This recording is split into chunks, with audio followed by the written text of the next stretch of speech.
that's new. All right, folks, welcome to the Whitfield Report, Thursday slash Friday edition, which we're doing on a Friday because yesterday was Veterans Day.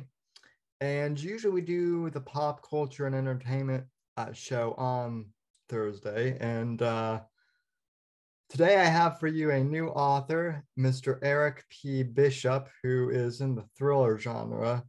A lot of you have been asking me to get Jack Carr on the show, and I don't have quite enough pull to get Jack on the show yet, but Eric Bishop, I've been following his career as a writer for a while, and I think we met in the Jack Carr Facebook group. I can't remember either that or the Vince Flynn one.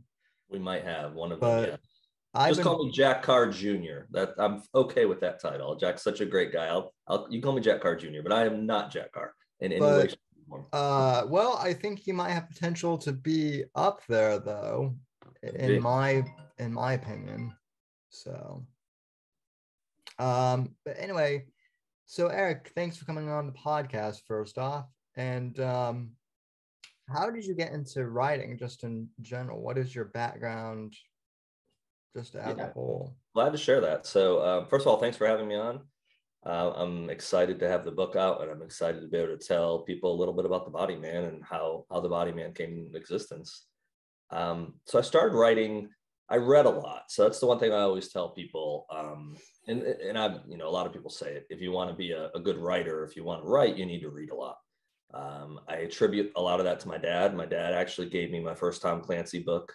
My dad kind of got me started in that genre, and the Clancy, which then became the Flynn books, really are what gave me the confidence that I could do this. Didn't think I could do it at their level or their caliber, but I knew I could tell stories, and I believed if I kept working on it, I could craft something similar to what they did. Wrote poetry in college. That's where I started. It's terrible stuff. I've looked at some of it within the last couple of years and shaken my head and told my kids they probably never get to see that, so they can have some respect for me. But all joking aside, that kind of got my interest in putting the written word down. And after college, I started writing actual stories. What I found was I was good at starting stories and I was terrible at finishing them. So I have something that's still on my computer here in front of me. I have a folder on there called old books, and under there, I think there's probably 10 to 12 folders, somewhere around that. I haven't counted them recently, but it's all just old stories. Some of them are a page long, some are 50 pages long, but they're all just old stories I started and never finished.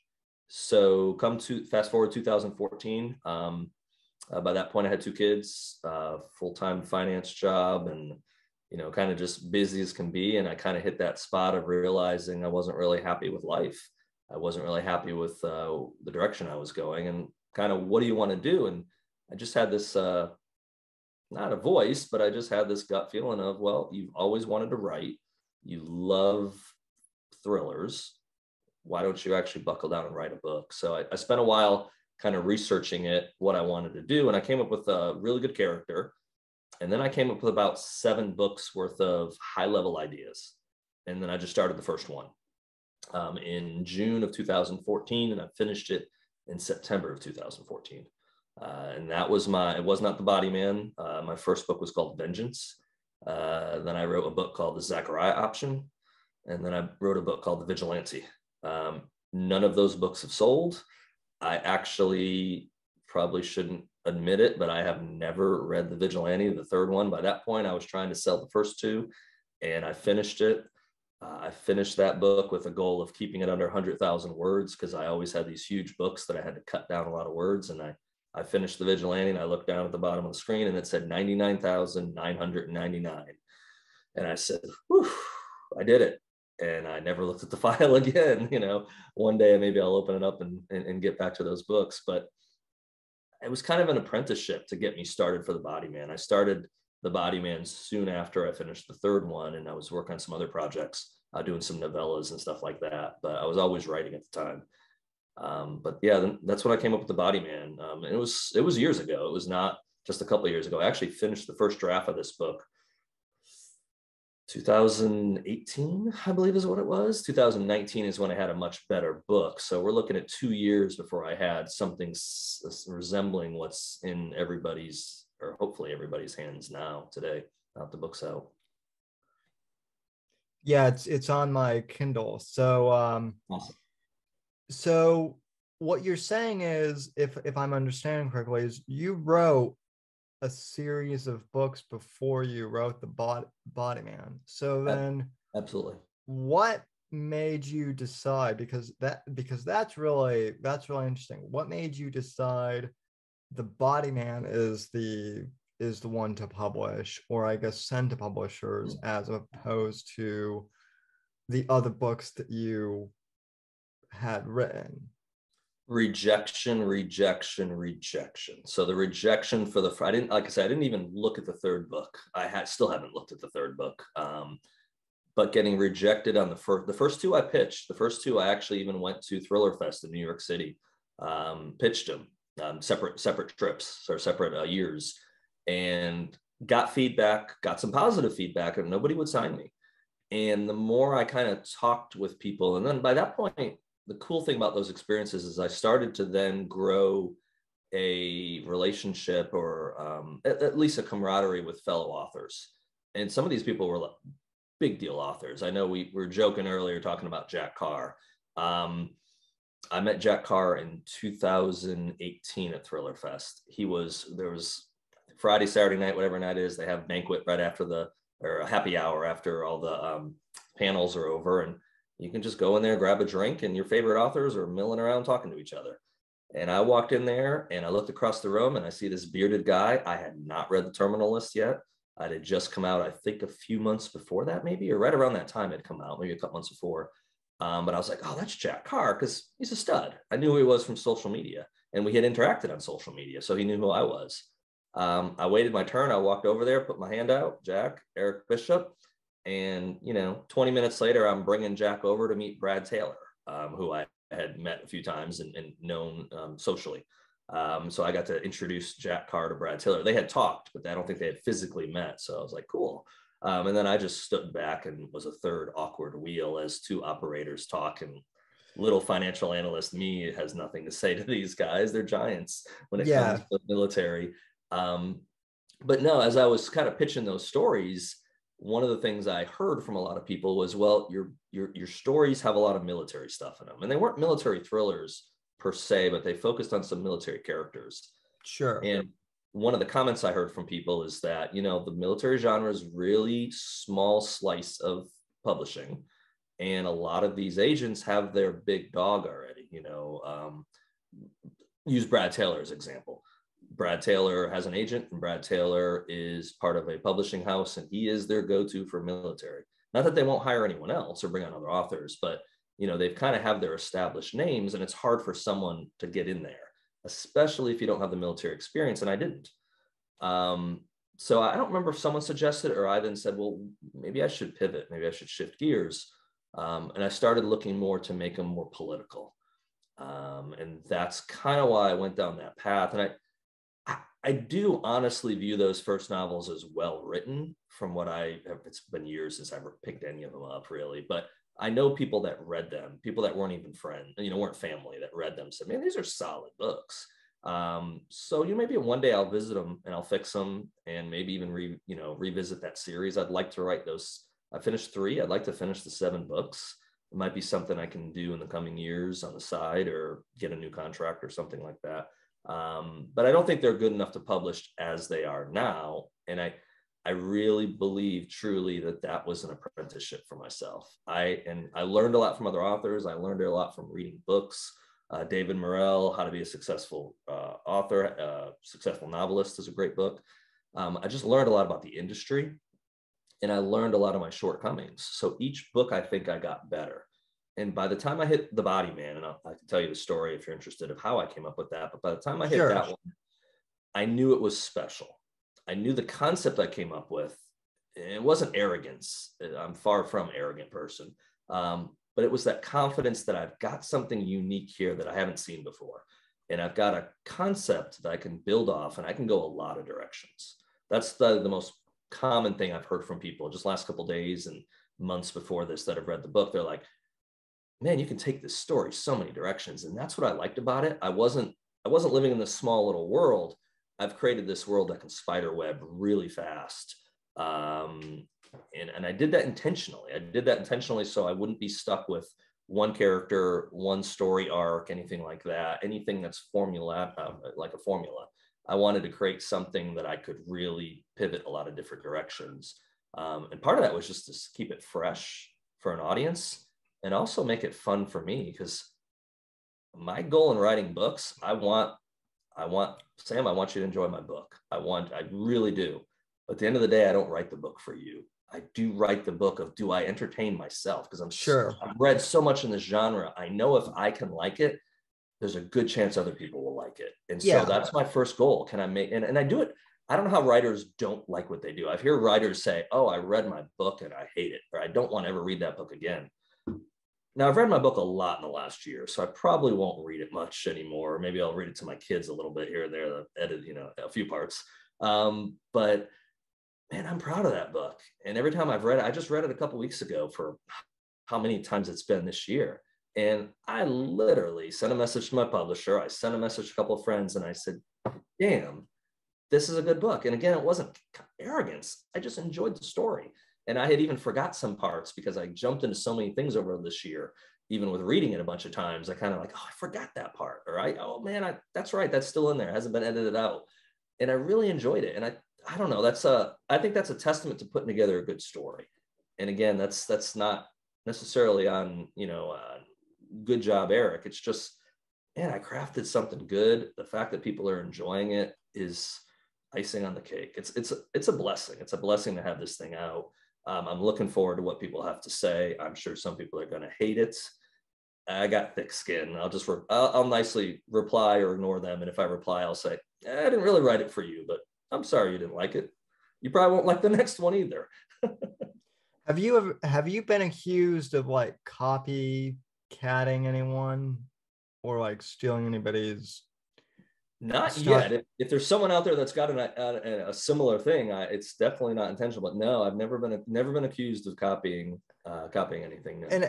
And I'm not saying that I'm not saying that you would plagiarize anything, but like one thing that I get like a lot is there are some people who will be like, well, your podcast is just a clone of Rogan's podcast, or you're a clone of Rush Limbaugh, or Absolutely choose your understood. pick, and you hear, I imagine that you hear that a lot, in the author world. I remember Yeah, absolutely.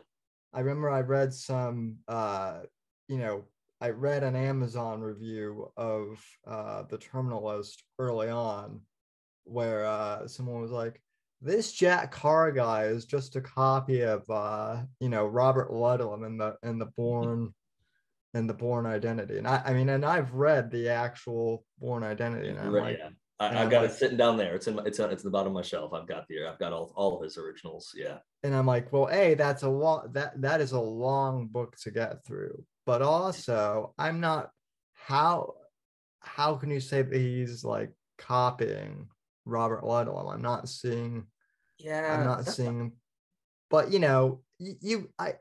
get that. I mean, well, I I guess. totally get that. And I'll tell you what, I will fully admit, I'm always concerned when I'm writing something. Boy, is this an original concept? Or because I've read so many freaking books.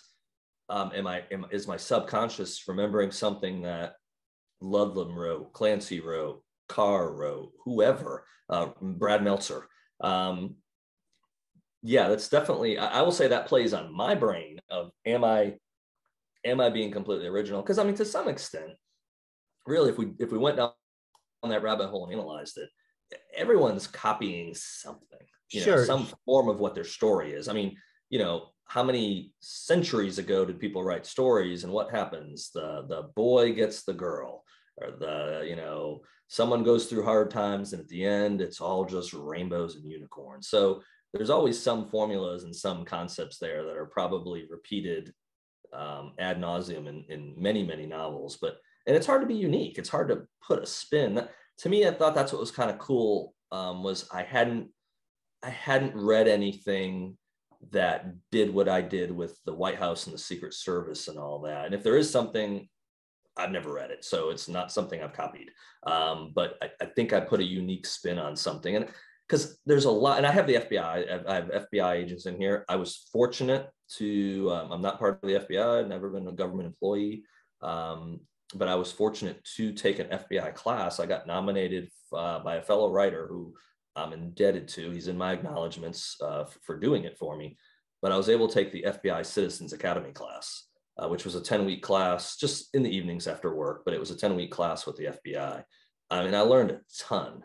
Now, the funny part of that is I took the class 6 months after I finished the book.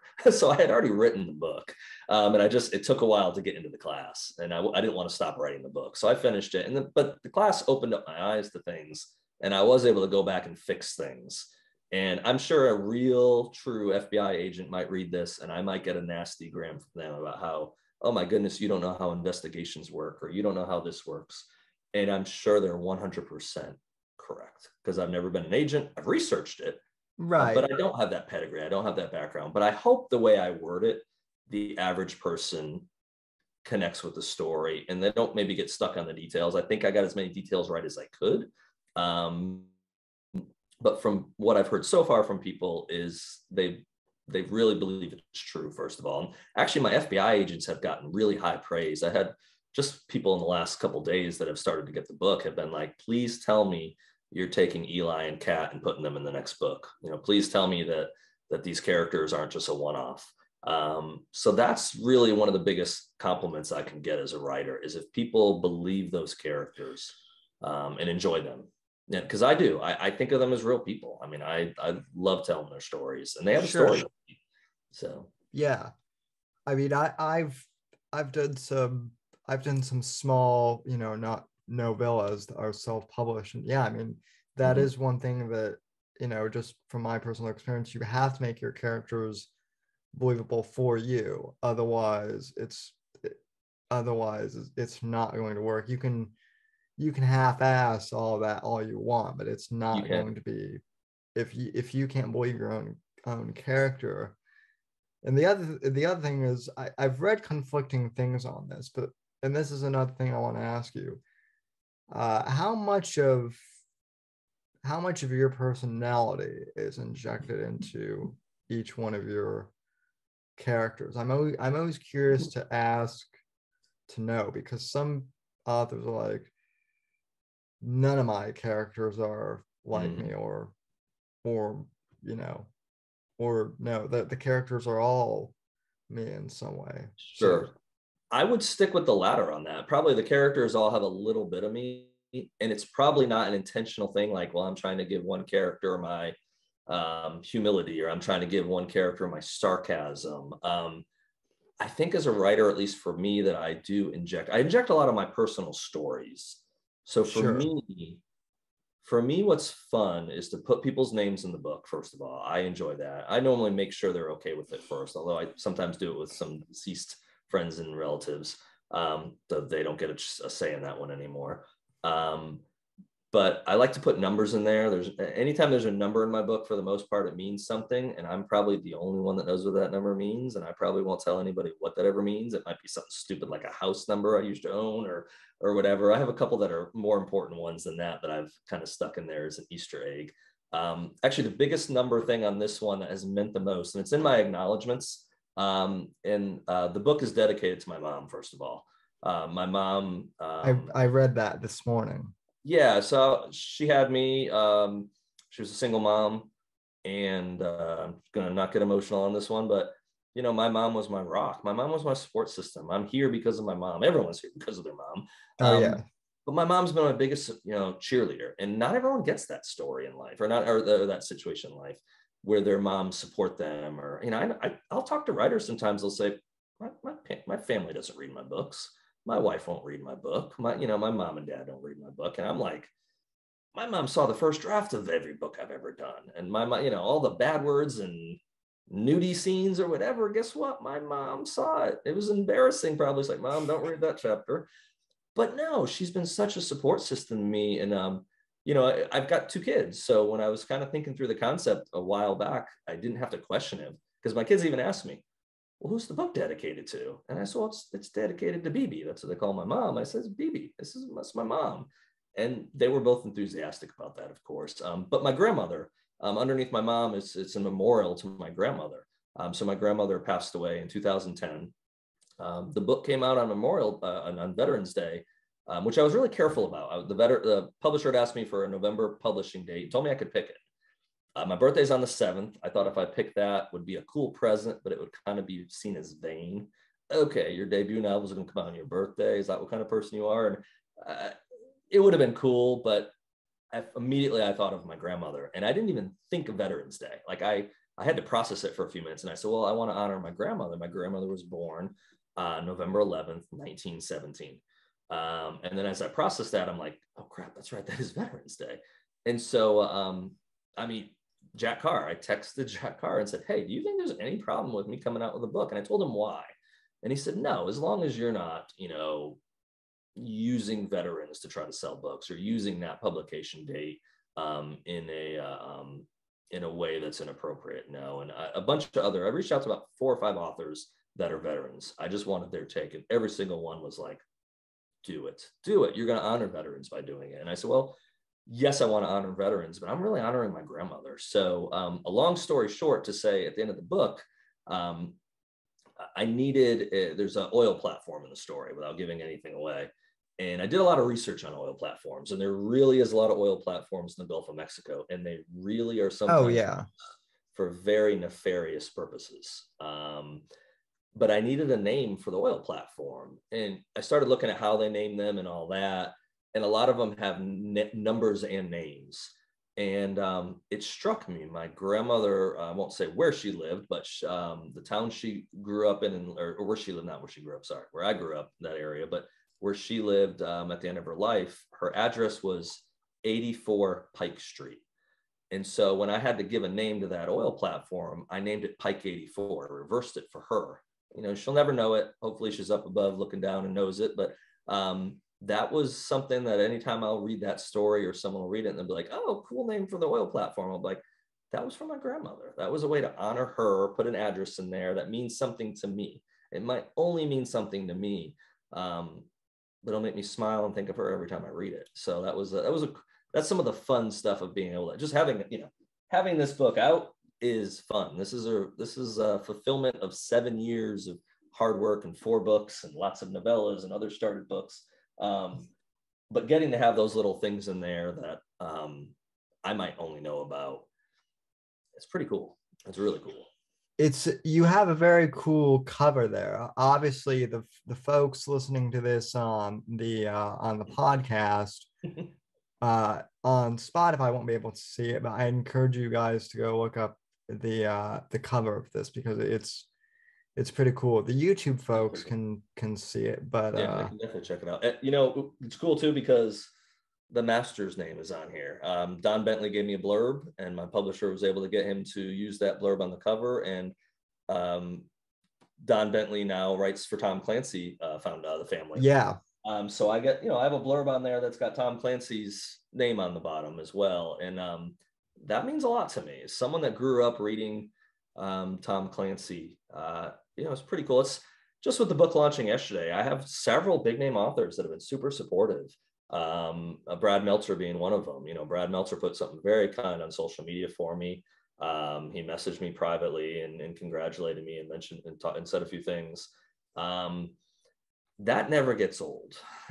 Interacting with your favorite authors and getting positive feedback from them and support from them is pretty darn cool. That doesn't do it justice, but it's pretty darn cool. So yeah, to even have Clancy's name on my cover, it means a lot. And for me, this whole process has showed as a lesson for others, I hope, and definitely a lesson for my kids, because even we're talking about them about it last night. We went out to dinner to celebrate the book coming out, and I've probably beat them over the head with it. But me sitting here talking to you, me having that book sitting up there, shows you one thing: never quit.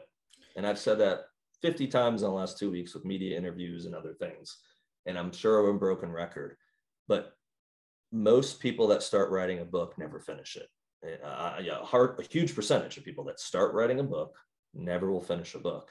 And what's sad is they can finish a book. It's not an ability issue. It's maybe a motivation issue. Maybe it's being lazy. I mean, there's always 100 excuses not to do something. But what I've been trying to tell people, especially as I've been doing media for this book, is the only reason I'm sitting right here, the only reason that cover is sitting there and that book is there, is because I didn't quit. I'm not some special person. I did not craft the best story ever told, although I think it's pretty damn good. But I didn't quit. I stuck with something. I had a goal, and I busted my ass to get to the end and have that goal accomplished. I didn't know if it was going to get published. I didn't know if I'd be sitting here talking to Sam Whitfield, 3 years after I finished the book. But I didn't quit. I persevered and I hustled. And that's not me saying, look how great I am. That's me telling other people, if you want to do something, stick to it. At least finish it, especially for books. Yeah. Finish the book, because a baseball analogy would be, you miss every hit or miss every ball you don't swing at. If you don't swing at any ball, you're never going to hit anything. Same thing with writing a book. Finish the book. It might not be a great book. You might not get the book published. Nobody might read your book. But you know what? You'll have, hopefully, the internal gratitude and joy to yourself that you started something and you finished it. Because if you're going to do it, complete it. I don't care what it is, whether it's a book, writing music, doesn't matter. Doesn't matter what it is. Stick with it, complete it. And I hope people find fulfillment from that, even if it doesn't make it, because maybe it will make it. Maybe you will craft something that someone's going to say is amazing. And who knows what direction you might take your life. People are always looking at everything, and our society is so horrible about Hollywood and celebrities and sports athletes and Jeff Bezos. Yeah. I want to be this person and that person. Well, you are who you are. And the only thing you can do is improve who you are if you don't like your situation in life. So get off your butt and improve where you are. Stop complaining. Are you going to be the next LeBron James? Guess what? Probably not. But maybe you can play basketball. Maybe you can do something, and maybe you can achieve success. You will absolutely fail if you quit, though. Sure. One thing I am curious about specifically, because you do bring up the good point about finishing the book and all that, which I think is important too. Yeah. That's the most important thing. But when I first started talking to you, I remember I wasn't the one who asked this either. Because self-publishing has become kind of a big thing in the last few years, and Absolutely. I remember asking why you weren't self-publishing. Sure. And so I don't want to repeat the answer, and maybe it's changed a bit, but what was your did you ever consider self-publishing, or what was your whole kind of? So I don't remember our conversation. What was that process like? Well, I don't either. So sure. Don't worry. I've never seriously considered it.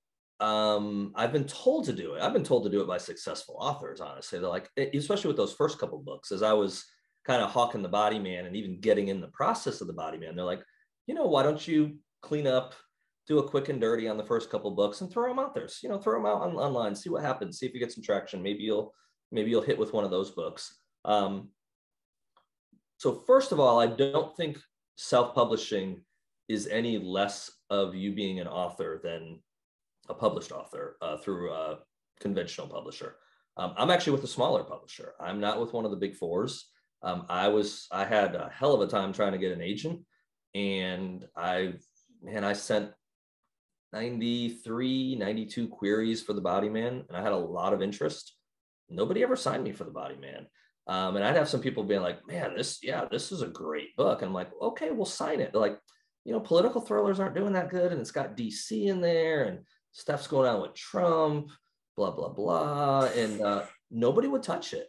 And I had authors read the book and they're like, damn, this is a good book. And I'm like, no one will touch me. And they're like, then they're wrong. And so that's part of why I went with a smaller publisher. I didn't have as many hoops to jump through. And there's pros and cons with that. But self-publishing, the reason I did not self-publish and wasn't really interested in self-publishing is you are everything. Of course, you can hire people out. You can hire someone, Forrest Poseidon did an absolute kick-ass cover on this book. You can hire someone to do a cover for you. And, there's a pretty vast price range on that. And there's also normally a quality range.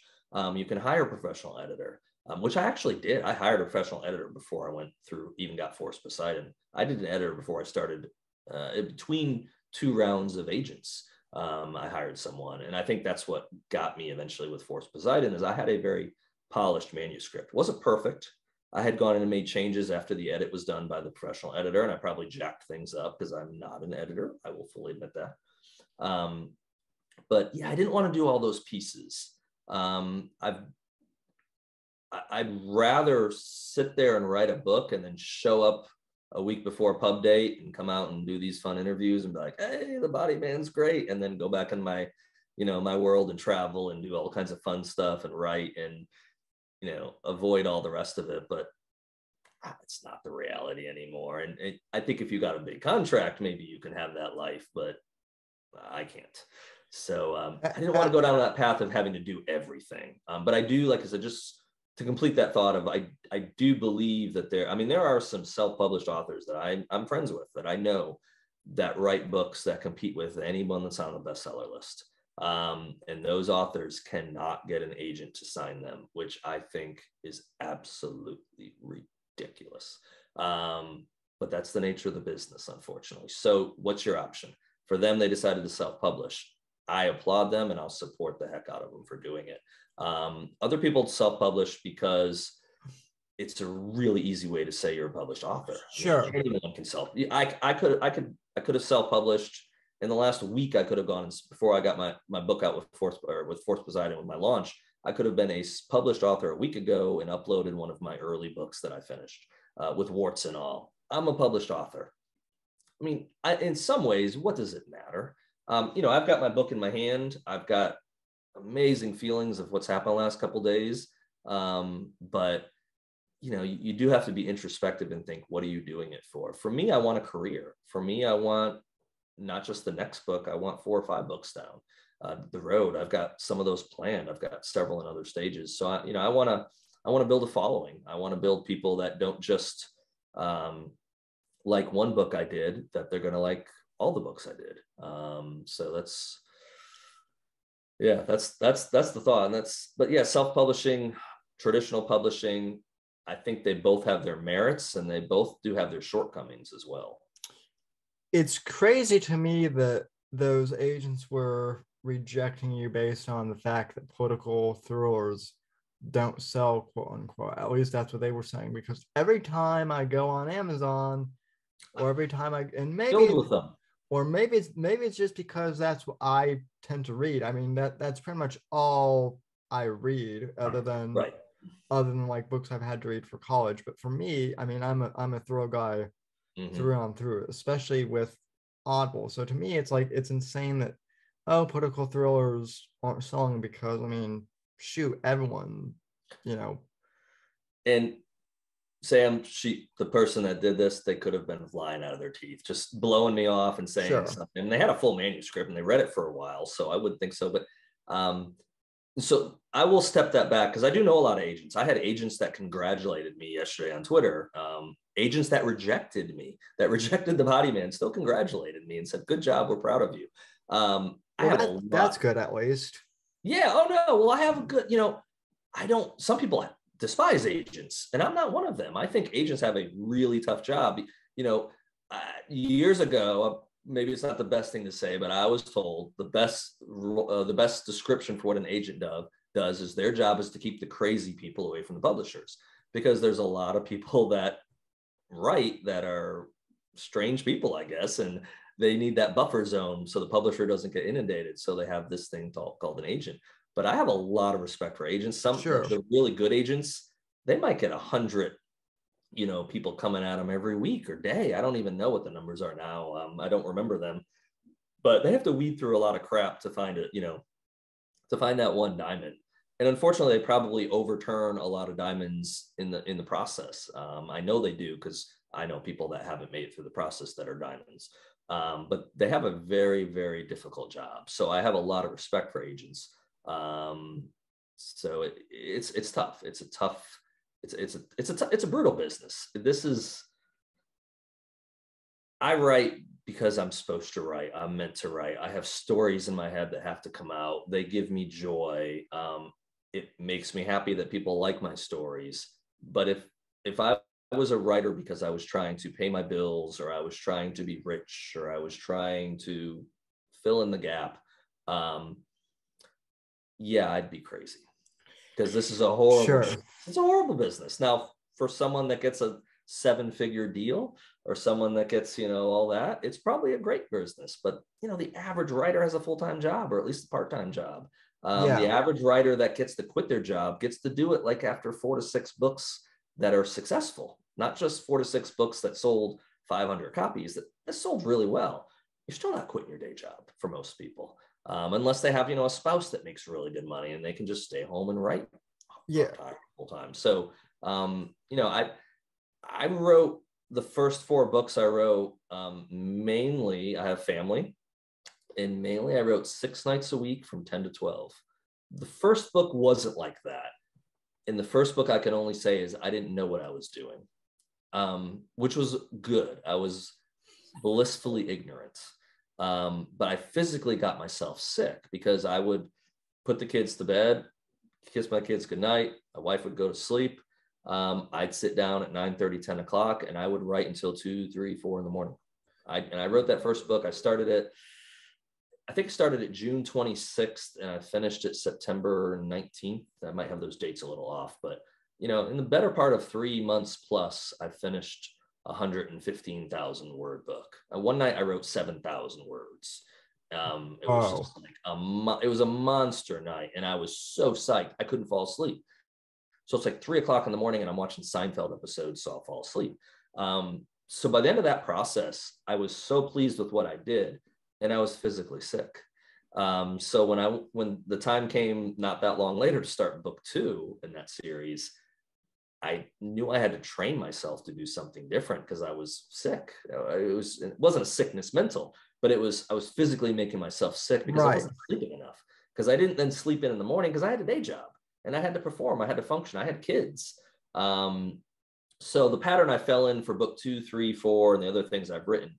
And I'm not in that pattern now because I'm marketing, and I need to get back in this pattern, and I will soon. Hopefully once the Body Man is on good feet and selling well. But I try to write from 10 to 12. That's kind of my window. And for some people, that's horrible. They want to write in the morning. For me, I get a little tired after work, have some dinner. I kind of get my second wind. And that's where my brain is popping. That's where everything's connecting for me. So I try to write that, 6 nights a week, 10 to 12. Is my goal, is what I try to do. And now it's different. Now in the last year, my life had a lot of life situations change in the last year. It's been an interesting year. Now I'm more apt to, if I'm writing on the weekends or writing if I'm somewhere, if I'm traveling, I'll spend a couple hours just sitting in a coffee shop or whatever. But you got to find a pattern. You got to find what works for you, because what works for me doesn't work for the next writer. So. And what do you, just writer to writer, what do you use to write in general? I'm assuming you have a laptop of some kind. Yeah, and I don't use a MacBook. I'm one of probably the few writers that don't. MacBooks are okay. I most of the time I want to take my iPhone and bash it against the wall because I hate it. And I used to have a Galaxy, and I think I didn't like that one. So it's probably not Apple's fault. It's probably my stupidity. But yeah, I just write, what's my computer now? That's horrible. I don't even know. Lenovo. Yeah, I got a Lenovo now. I think I had an HP before that, and I might've had a Compaq at one point. They last me about 2-3 years. I mainly just use them for writing, and then of course talking with you. I don't. My daughter uses them to watch Netflix or Disney Plus after school. But and I just use Microsoft Word. I know there's a lot of different options for people to work. For me, Word has always. I'm probably just because I'm comfortable with it. I've used it since college in the earlier versions of it because I'm kind of old, I guess now. But Word works for me though. I'm really good. I'm very fanatical about backing stuff up. So I have obviously the hard drive of the computer. I have an external hard drive I keep in a fireproof safe that I frequently will back up the books. I have a thumb drive that stays in my wallet, and I email myself files every like night or two that I'm writing. Oof. Because I've heard way too many horror stories of writers say, "Oh my God, I lost 20,000 words," and I'm like, "Yeah, that ain't gonna happen to me. I might lose words in an hour of writing, but knock on wood, it's still never happened to me that I've lost anything of substance so far, and it better not change." I'm gonna back Yeah. everything up when we get off this call tonight. Be like, crap, I need to back everything up again. When's the last time I did it? Yeah, well, and that's kind of the same with podcasts. I mean, I the reason I ask is like I do have a Mac myself, but you also hear like a bunch of writers using these things like Scrivener and Yep. like Stories and whatnot, which I use more for like I've used for formatting Okay. stuff because some of those are easy, but I generally like I tend to write all my stuff, especially for college, like in just Word, and then formatting it later on in some of those Gotcha. other Yeah, I know. programs. I know it, and I never really talked to him about it. I know Jack Carr with maybe the fourth book, third book. He went to Scrivener for one of the books, and I want to say though, he's not told me this, but I think in an interview, because I watch his interviews. He's such a fascinating person to learn from, and to just absorb. I want to say he's back to using just a regular, if it's Word or whatever, but a regular Word program. I don't think he's using Scrivener for the book, at least the current book. what is what is he like in person specifically, if I may ask? Oh, sure. Because No, like I said, I went up and introduced myself. And the second time, I've only spent time with him in New York at the conference. I've never seen him outside of that. But the second time I saw him at the conference, he was actually flying back from Africa. And he didn't get in until Saturday morning.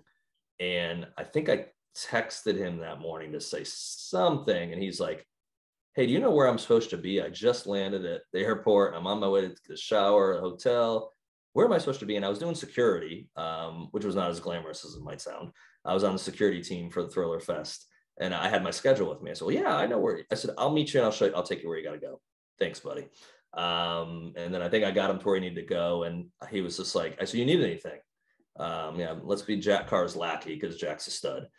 Because "I need coffee." And I said, "I know you want honey in that." "Yes, I do." So I think I went up to the banquet hall. They had already taken down the coffee for the morning. And I was like, "I ain't coming back without a coffee. That's Jack Carr, and he carries knives." So there was a Starbucks in the bottom floor of the Hyatt. So I went down to Starbucks, got a coffee. I said, "You guys got honey?" And they like looked at me like, "Yeah." I'm like, "I need a thing of honey."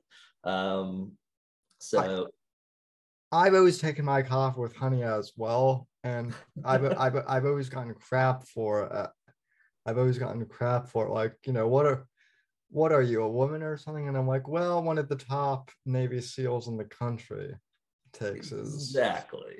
coffee. I like my coffee with cream and sugar. And if anyone wants to make fun of that and say you don't drink black coffee, I'm like, I don't like nasty coffee. I like it to taste good. So, and I like even Yeah. flavored coffee. I have Hawaiian coffee, macadamia, vanilla macadamia and cooked coffee that I brew sometimes. But yeah, Jack's an interesting guy. He's fortunate in the last time we got together. I'm trying to think, what was that? I was 19. I sat in on a session with him. I went and sat with him. He didn't come sit with me. I went and sat with him. Stephen Hunter was being interviewed, Bob Lee Swagger fame. So Stephen Hunter's a very well-known author. And Jack was a huge fan of Stephen. And I don't believe he had ever met him up until that day. And so there was hundreds of people in the ballroom. They're interviewing Stephen. And I sat next to Jack Carr, who's idolizes Stephen Hunter. And I couldn't help but to watch him watch Stephen. And so if you're around Jack for any bit of time and you kind of observe him, I don't know if he'll ever hear this or not, he'll chuckle at this, but he operates at a different level. You know, for 20 years, he was the tip of the spear. You know, he's the thing I think is amazing about him is the fact that as a young person, I think he said 7 in some of the interviews I've seen. At the age of 7, I think he knew what he wanted to do. He knew he wanted to write books, and he knew he wanted to basically be a SEAL. And maybe it wasn't 7, but I know it was an early age where Yeah. and then he just focused on doing that. And again, I think that's the trademark of a successful person is you figure out what you want and how do you accomplish that goal. And that transcends anything. That transcends me Sure. telling people don't quit being an author. That transcends being a Navy SEAL.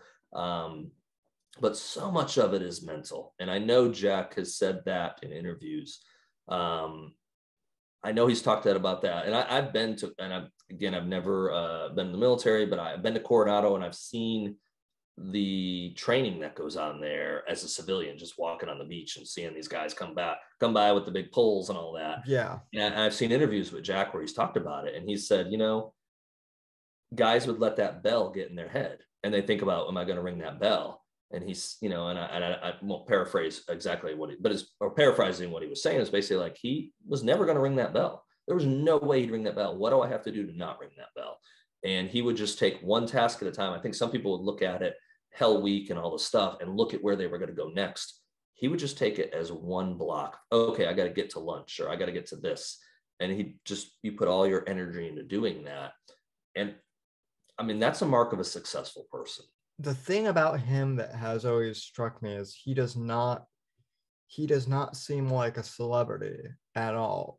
In fact, No. in everything I've seen him in, and this is kind of one of the things, I don't know if you can speak to this, but he actually almost seems uncomfortable with the idea of maybe being a public figure or being a celebrity. Maybe not uncomfortable, but he doesn't really. I mean, you can tell with like Stephen King. Like Stephen King is used to now being like a celebrity. Yeah, he's used to being, you know, a celebrity. And same, I think, with Tom Clancy later in his life. Maybe Jack, I just don't really see that in him. Like he seems to be the type that would be perfectly happy to just be the average guy at like the local Best Buy or something that, you know, you're gonna run in. That's interesting. I probably have a different take on that or on him, but probably because to some degree I do interact with him and have knowledge of him. And again, from what I know from him and just interacting with him, and a lot of it is just from seeing interviews with him.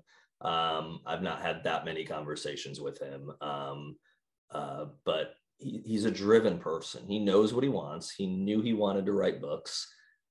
He's very, what's the word? He's very adaptable. And again, that's the sign of not just a successful person, but that's a sign of someone that can get something accomplished, is he can adapt. Okay. And I'm sure he learned that from his military training, but you know, okay, I'm told to get to this point. Well, I get to this point and it's blocked. Well, what do I do? Some people would turn around and go back. Hell no, they're going to go over that wall. They're going to go around. They're going to blast through. Adaptation is one of those things. And I think you have to do that, just circling it back to writing. I've learned a lot of lessons through this process. Just in the last couple of months, I've learned a lot of lessons.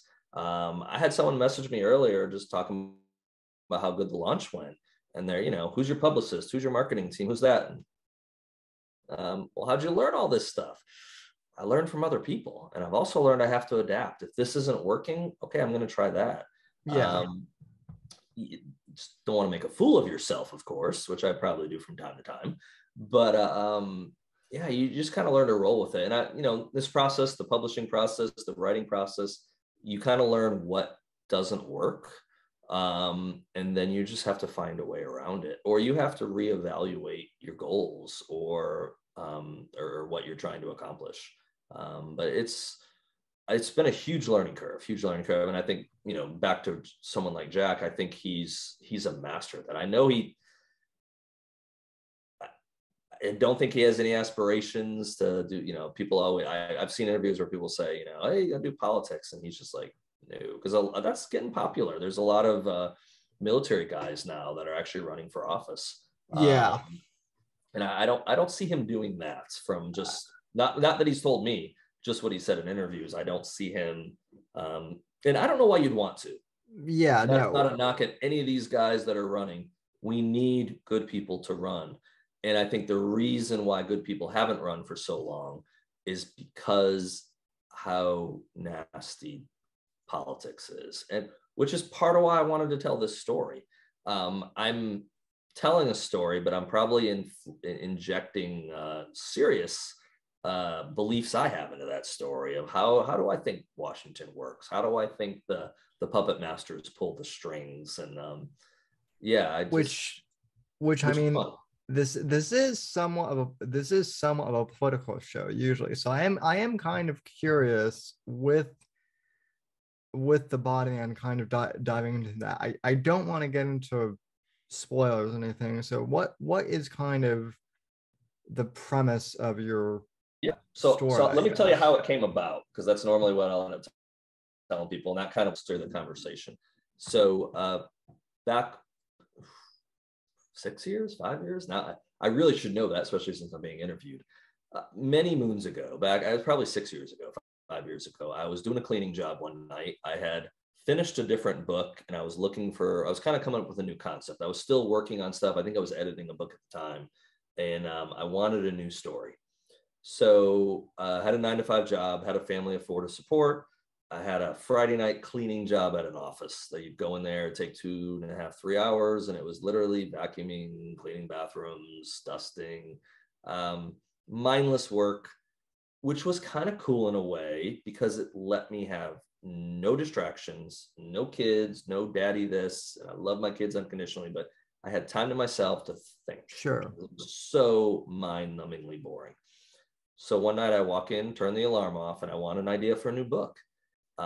It wasn't a voice in my head, anything weird like that. I'm not one of those crazy people the agents are supposed to keep away from publishers.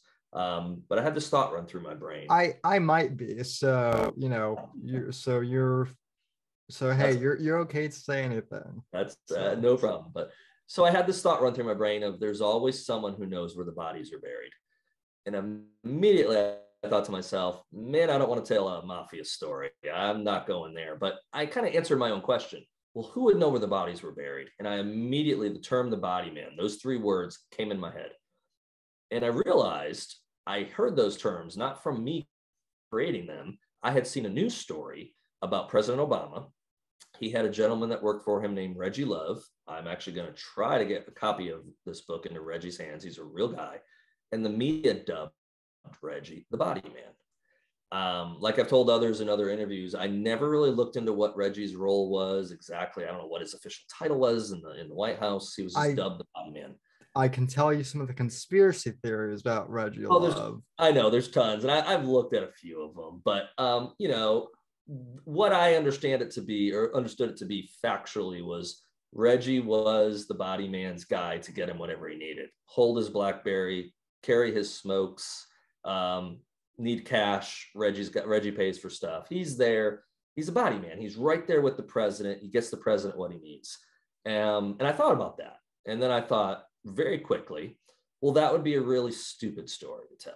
That's going to be really boring. Even if the president does some things hanky, how am I going to tell a story about a guy that's an administrative assistant, maybe?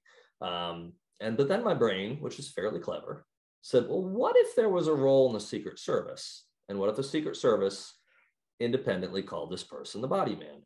What if their job was not to protect the president? What if their job was to protect the office of the president? And then my next thought was, well, what if the body man had to protect the office from the office holder, him or herself? Which was not necessarily where the story was going, but I fleshed out the concept of what this role did.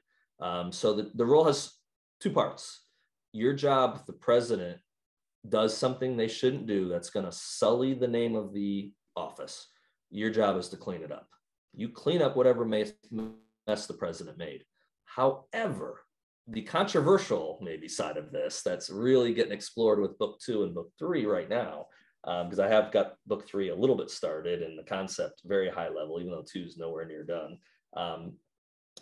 The body man actually has the authority to step in and prevent the president from doing something, which opens up a big can of worms. So you have a person within the White House that you could view has more power than the president, and they're unelected. There's no accountability. What the hell is going to happen with this? So it's a real fun concept that you can take a lot of different directions. The thing that I like about it is it doesn't seem that far-fetched anymore. No, that's the crazy. Yeah, that's the crazy thing. I've had a lot of people say, "Is it real? Do you know this?" And all I'll tell people is, truth is stranger than fiction. Oh, yes. Truth is stranger than fiction. So is there really a body man? Does he really do what I describe in the book? I'll never tell. Interesting. It could be because my life would be taken away from me if I revealed what I actually know. Well, so there could be someone in the room with me right now. So yeah, well, I got my get out of free jail card. I've got proof that I'm part of the club. So I'm covered. So. Well, you may be one of the most interesting people I've had on the podcast. Certainly this year. Cool. But just in total overall. And the other thing too, and again, I just started reading the book, but so far you haven't named the body man or given him a name yet. He's just called the body. It's called the body man. Yeah, that was not always like that in the narrative. So earlier drafts, the body man was named a lot earlier. I kind of did that for multiple reasons, but the most simplistic way to say why I did that was I wanted to create intrigue. I didn't want to have a name and say, oh, the body man is named Eric. Oh, that doesn't sound as clever. But I decided not to make him the body man the entire book. Like even the body man's name is revealed. And in the second book, I kind of waver back and forth. And again, it hasn't gone through editorial. I haven't finished it. I know where I'm going with it. I've got the ending done or in my head, mapped out. And I know some of the middle, but I'm still diving towards the middle. Yeah, I kind of like the intrigue fact of it that you didn't know the body man. Even if it's a really cool name, that's still just a name. But the term the body man, it's cool. I created something cool, which is really fun to be able to do. But what I want to say about the role too that I didn't talk about before is one person can't be there because the body man has to be with the president. You can't protect the office and be sitting in San Francisco or Detroit or Hawaii. If the president's screwing up or doing stuff, you got to have eyes and ears on the president at all times, pretty much, or have a way of monitoring them. So the body man role is not just one person. The body man is a person, but there's always an apprentice. So you basically have the person that has the experience, and then you have someone right behind them that's in the off hours, basically, that's going to step in. Because what occurs with this role is this isn't a role for life. This is a role, and I don't really clarify this exactly, but the role has a set expiration date. At the end of that expiration date, you are basically removed from the role nicely, and you are given a very generous severance package, and you are sent elsewhere in the world with one instruction or two instructions.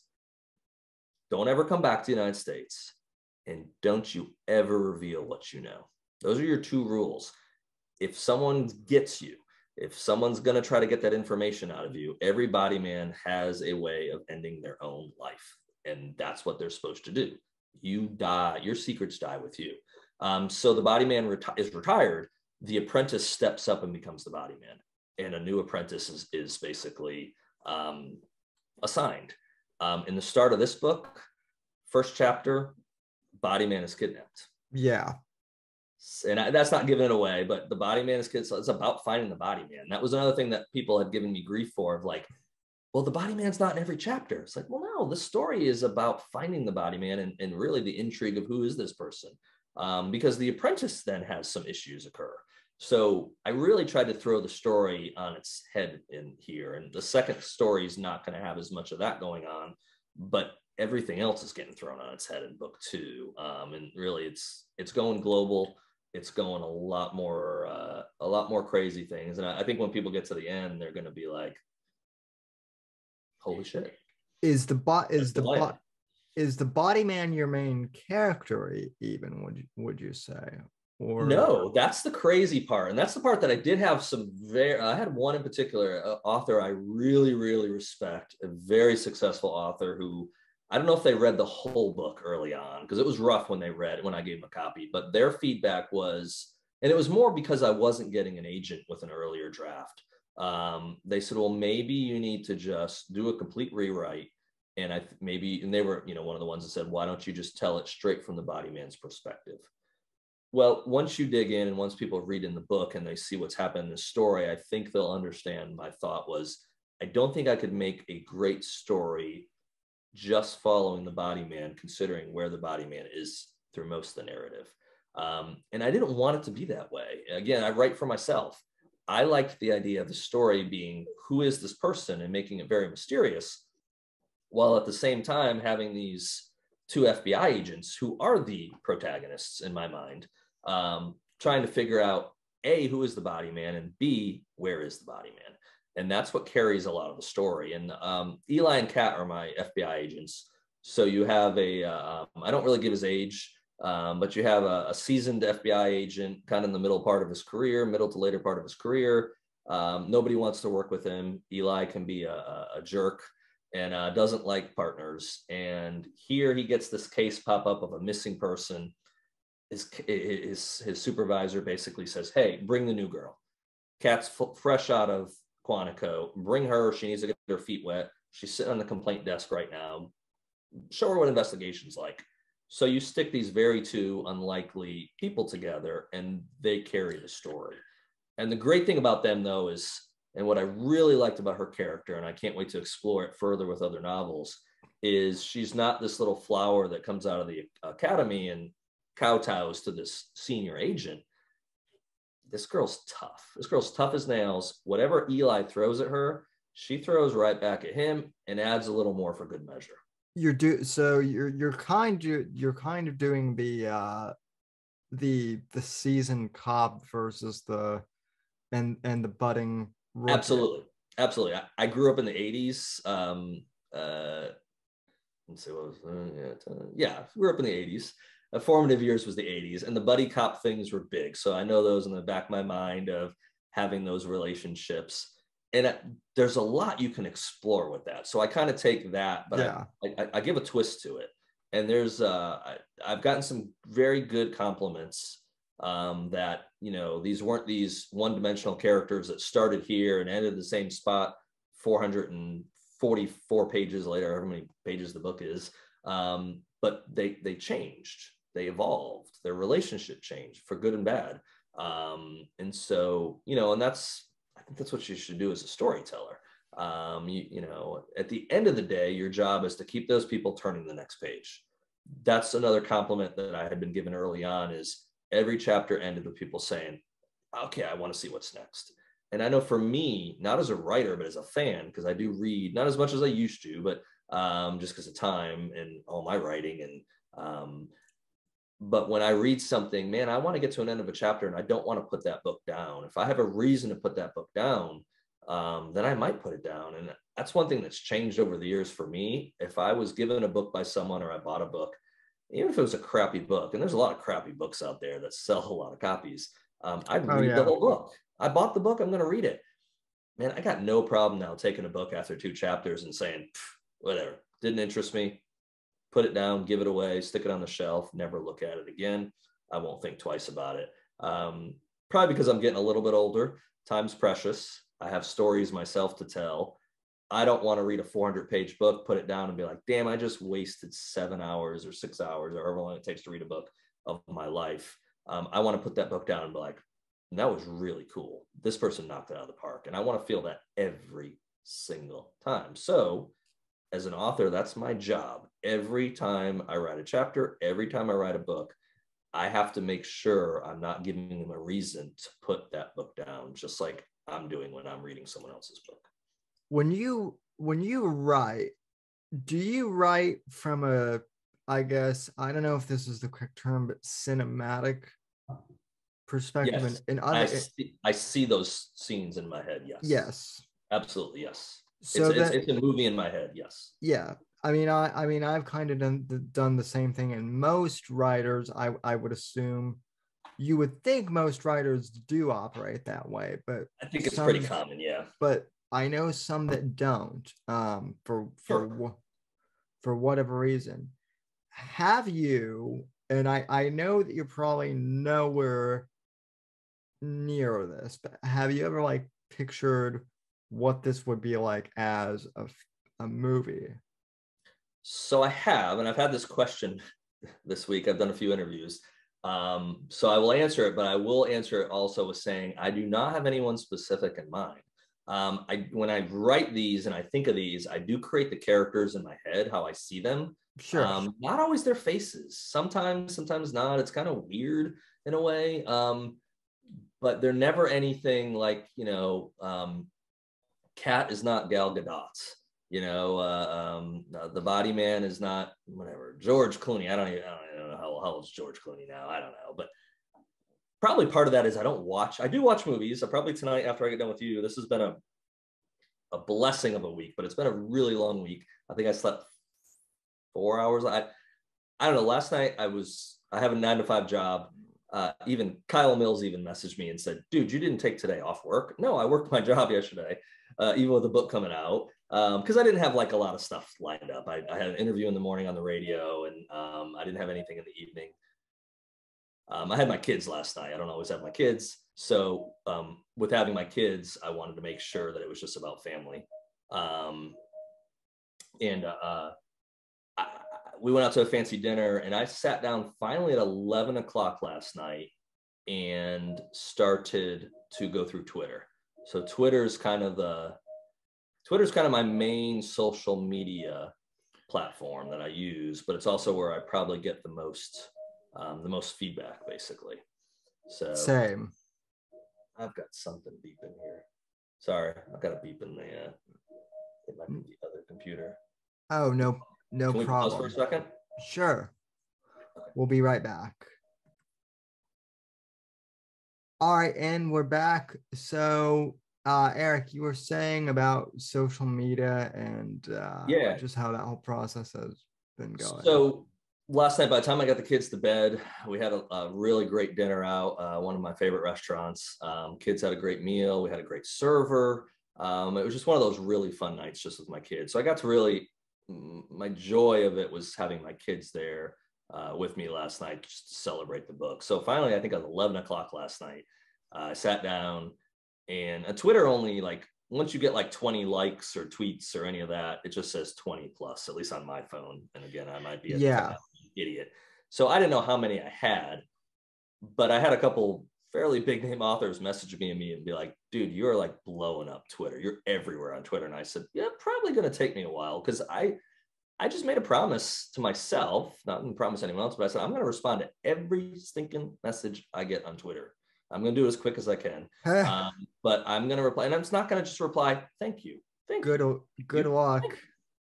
No, I did. So I started at Sam at 11 last night, and I finished at 2. It took me 3 hours of sitting on the couch, not taking a break, not stopping. Some tweets took a little longer to reply to because they might have been to Jack Carr or Kyle Mills or some big name authors. But I got a lot of kind responses from a lot of big name authors, which was completely humbling. Not name dropping. I'm a fan of these people. I don't say, well, I'm friends with this person, I'm friends with that person. I'm a fan of these authors, and I learn a lot from them. And if I can interact with them and learn something from them, that's why I want to learn. I want to be a better writer. I want to be a better communicator. But yeah, it took me 3 hours. I have no idea how many responses I applied to. I would say hundreds, likely, but I was going to tell everyone thank you, and every response I gave was 100% from the heart, because I don't take this for granted. No. Not everyone gets to have a cool book launch like I had with all the people congratulating them. And I don't deserve it, in my opinion, but I got it. And I'm grateful and humbled by it. So I'm going to tell everyone. And that's something that you see from some authors, Jack Carr, and we don't want to focus this interview on Jack Carr, but that was always the thing that amazed me about him, especially earlier in his career, is he would respond to everything. If you sent him something on Twitter and said, Jack, good job doing this, you'd get a thank you, or you're right, or a thumbs up. Oh yeah. I have to tell you, I bought one of the Jack Carr baseball caps. It's out in my mudroom I got right one in my now. bedroom. But I yeah, trick or treated with mine this year. I got one. but yeah, I think you and I have the same one. I bought that thing on probably the week before the fourth before the 4th of July. It came on the 4th of July, so I wore it for Independence Day. tweeted tweeted it out, put it on Instagram. Wasn't expecting anything. I got some likes from some friends and from Sure. some other people in the podcasting sphere, but apparently Jack Carr mentioned me a couple of times, like featuring in the apparel thing on his Instagram. And I was not expecting And that's pretty that darn cool. at all. I mean, I'm like, wow, he's taking part of his time out of his holiday, to reply to that. So no, that's awesome. I mean, and I think what you're doing is smart with that, because I Well, mean, and it's not a marketing gimmick. It's nothing like that. I see how these authors treat their fans. And Brad Meltzer was the first one I saw do it. And I know Jack Carr does it because I know Jack. I want to treat the fans the way they feel they should be treated. And I mean, with Jack, that might change. And I'm not speaking for Jack because I've never asked him this and I don't know this, but Jack is a big deal right now in oh publishing. yeah. And there's a lot of people that want Jack's time and energy. They want to message him and tweet him, and if they've got his phone number, they might want to text him. He gets a lot thrown on him, and I think that's going to jump up exponentially next year whenever it is the Chris Pratt series comes out. So he's probably going to reach a point where he's going to be more untouchable. But from what I know about him, and again, I'm not a close personal friend and spent lots of time with Jack, but I do know him. I do know his character, just from the times I've spent with him and the interactions I've had with him. I know what the guy's made of.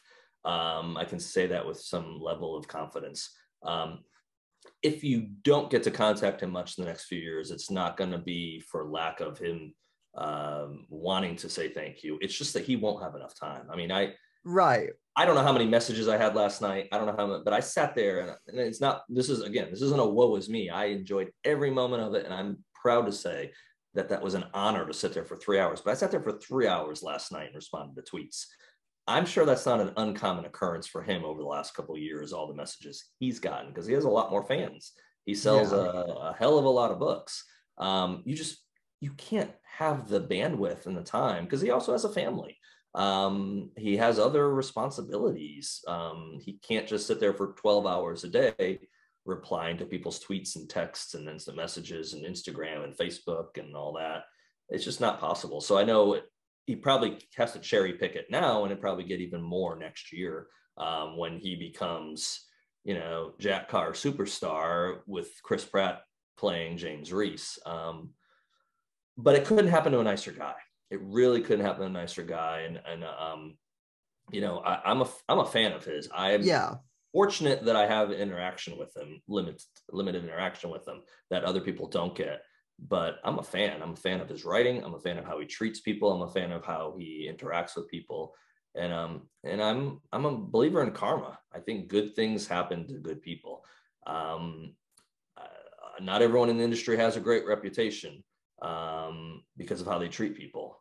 He's one that has everything I've ever heard, a stellar reputation, and everything I've interacted with. He's humble, he's grateful, and he's like The Rock. He's also the hardest working man in the room. You're not going to outwork Jack Carr. No way, no how. Well, and you, if I may say, have very much the same, type of personality. You seem very humble. You seem very I hardworking don't deserve this. as I would be the well. first one to admit that. And I mean, I can tell that you were passionate about writing the book and that you wrote this for you. And this is part of the reason why I wanted to have you on, Thank you. because I think there are so many authors out there. I'm not gonna name anyone specific, but I think it's easy to get sucked into once your book hits or once anything hits, whether it be Yeah. whether if you're a music producer or an artist or a model or what have you. I think it becomes so easy to get sucked into this and into the fame of it all. And Getting the big head. Well, I'll tell you a quick story, and this is why Eric Bishop won't have a big head. Um, my book came out last night, and that was, again, I've said it several times. I'm 7 years of hard working, 4 books to get a book published. I bled, sweat, cried, tears, all this to be a published author. No big head, no, I deserve it, no, nothing like that. If I started to have one, though, don't worry. I have a built-in popping mechanism, and it's called the love of my life, my daughter. I was going to read to her my book. I think it was Wednesday night. So I'm sorry, it wasn't last night on release night. It was Wednesday night. Book hadn't come out. I have an advanced copy. I've got a copy of my Kindle. And I said, honey, you want me to read my book to you? Because it's not a kid's book by any stretch, but there's stretches in there. There's no bad words, there's no sure. shootings or anything. There's dialogue. And I thought, and I've read to my son. My son's been like, cool, Dad, this is awesome. I'm proud of you. And my son's 14, my daughter's 10. So we're laying in bed. I pull out the Kindle. So, yeah, Daddy, read to me. Yeah, I read about a page and a half. And I looked over. I said, what do you think? She goes, I don't like it very much. And I was just like, stabbed to the heart, but it wasn't really a stab to the heart. I laughed and I was like, there we go. I want to be humble. I'll just read a book to my daughter and I'll realize I'm not a big deal. The 10-year-old doesn't care what the hell you just wrote. You're just a regular guy that some people might like, but guess what? Your own flesh and blood you love unconditionally. Yeah, you're not that big. What what does your son think of the book? I'm He's curious. not read it, so I've only read parts of it to him. They'll both get copies. My daughter actually informed me. I don't have my hardbacks yet. I'll get them at some point from the publisher. But my daughter informed me that she gets the first signed copy, and I'm like, well, you're not really going to read the book. Saying my son shouldn't be able to read it either. He's only 14. Yeah, but Giving them, they don't like me crying. My son was actually here. I got a book this afternoon, and it just worked out time wise that my son was with me for a little bit, not in school for a few minutes. And I would get ready to drive him to where he had to go, and the postal person picked up or pulled up, and they had a package, and I knew what the package was. It was a copy of the book. I had not touched a physical copy yet.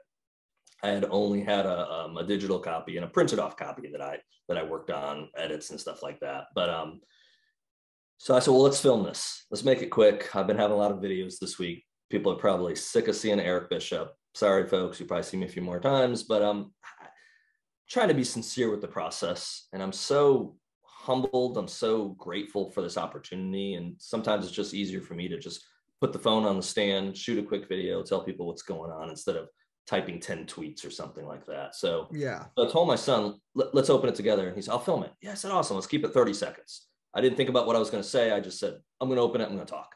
I got 10 seconds into it and I wanted to cry. And he don't like that. He gets upset if you cry in front of him. And I had to probably in the video, if you watch it, it's on my Twitter feed, it's on Facebook, Instagram. I had to kind of check for a second and be like, okay, I can't start crying. I don't care if I'm crying on film, but I don't want to cry in front of my son. And real men cry, but it bothers him. I don't want to see you cry, Dad. And I don't think that's bad either. I think oh no, neither do I. I think especially for what you've done, and since this has been like a long dream of yours. I mean, I a couple of years ago, I actually back when I was in high school, back when I first started podcasting, I was a big fan of Andrew Breitbart, who has since Yeah, passed, absolutely. No, he is. Yeah. and at the time, Breitbart's protege was a little known columnist named Ben Shapiro.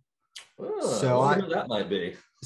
I reached out to Ben Shapiro and emailed him, and I was a senior in high school at the time, Okay. and I was just like, I emailed him, and I think I said something like, I wanted to interview Andrew on my show, but I never got the chance because Mhm. he passed on. Would you be able to come on? I Mhm. sent the email. Didn't expect that I would ever get a reply from him at all, but Right. he responded, within like 5 minutes or something, and so we set the thing up, and he did my show probably later that month. Um, it's been probably I did that interview in like late 2012. It was before Obama's second reelection. Okay. So it's been almost, I think, like 9 years now. I mean, I still get people being like, "Wait, How'd you? how'd you manage to interview Ben Shapiro?" And I'm like, "Well, Ben Shapiro was not Wasn't Ben Shapiro. It was Shapiro yet." Ben Shapiro, not Ben Shapiro. So, that was very humbling to me even back Yeah. then, because I'm like, wow, he took the time to be on my show, and he didn't, I was just a senior in high school. I really didn't have an audience at the time. Right. And Absolutely. so, you know, I've always been very humble, with my audience, and, just with guests, and Sure. and so that's why I'm grateful whenever I have people like you who are on. You might not be a big author now, but We'll I see. think the book has potential. Um, you know, Maybe someday people will be asking, "Oh, how did you manage to get Eric Bishop Then you can be on the like, he show?" just talks to anybody. I mean, geez. No kidding. So, or vice versa. You know, Absolutely. um, Well, it's a great way to it's a great medium to share your story. You can connect with people. Back years ago, you didn't have that ability to connect with your audience. It's a double-edged sword. yeah, The biggest issue, I guess I'd say, not podcasts, but I'd say with like the media, social media, all that in general. And I'm a huge consumer of it. I look at it, I post on it. So you could say, part of the problem. It's a great way to interact with people. And that's the only reason I know Jack Carr. It's the only reason I interact with Brad Meltzer, Kyle Mills, and I don't want to just say big names, David Darling, Joe Goldberg, JT Patton, authors that aren't as well known maybe. The only reason I know any of them is because we met through basically social media. So yeah, social media has helped open up, from a writer's perspective, a plethora of contacts and an amazing support system. That's the one thing I can say about the writing community. There's always the outliers. You got people that, honestly, frankly, are jerks, and there's not very many of them. I haven't interacted with very many of them, but as a general rule, um, you know, these are a group of amazing, amazing individuals. They're talented. They're willing to help each other.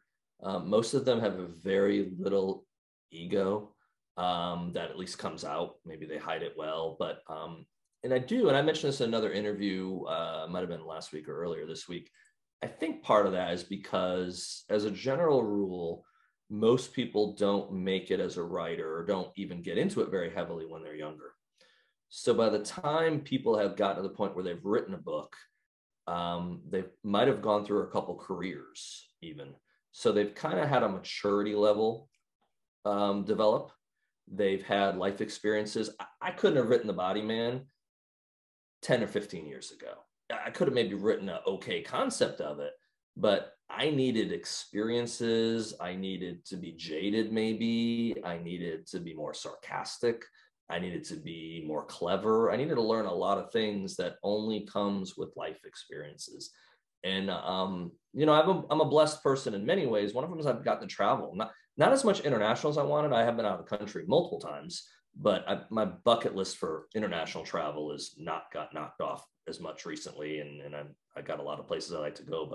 But within the U.S., I've been to most. I just knocked off 2 states recently, so I'm at 45 now, and I wanted to be at 50 when I was 30, and I'm 45. So I'm 45 years old. I've been to 45 states. I wanted to be at 50, 15 Not years bad. ago.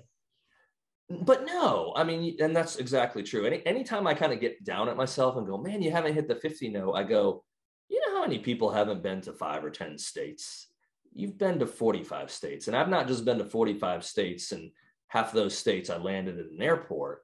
I've spent time in most of those states. And sometimes I've spent a lot of time in some of those states. I've lived in, how many states have I lived in? 1, 2, 3, 7, 6, 6, I think 6.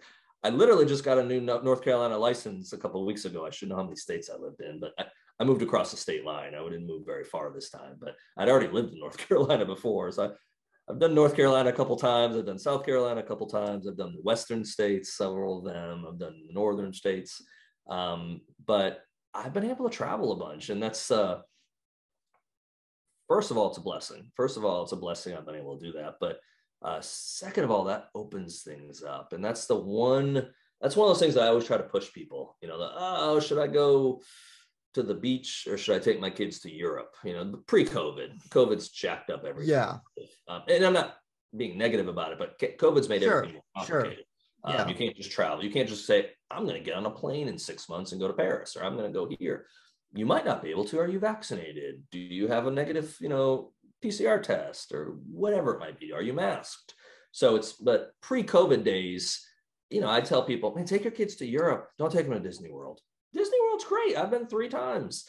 I've never taken my kids to Disney World. I haven't taken them to Europe either. So I'm, preaching at the choir here, but man, go out and explore. I've been to Europe.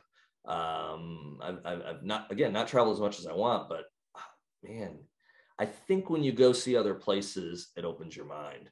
I think when you see other cultures, it's beneficial for you. And you maybe don't take for granted as much what you do in your regular life. Because, we're talking here, Sam, and you live in Florida? Yes, I do. Okay. So we both live in southeastern region of the United States. I'm in North Carolina right now.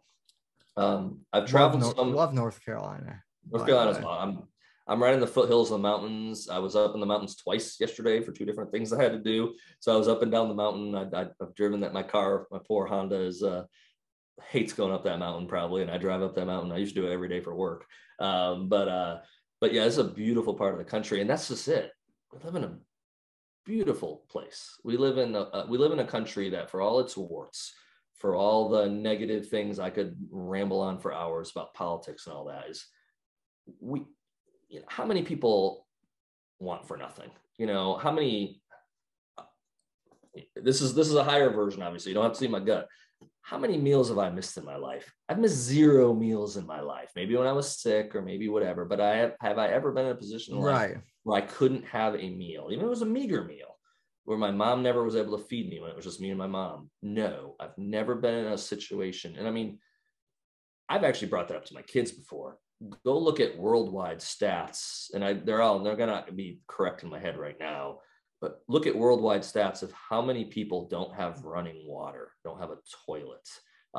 It's not 100 million people, it's 1 billion plus people that live in what we would say is abject poverty. Well, there is poverty in the United States, don't get me wrong. There's homelessness, there's a lot of blights that we need to continue to work on, and our communities need to help others with. But the average person in the United States is doing pretty damn good. And I know I take it for granted, and I'll be glad to tell most people, you probably take it for granted too. Oh yeah, I definitely know I take some of the stuff for granted. I'll go out and grab a pizza when we get done tonight.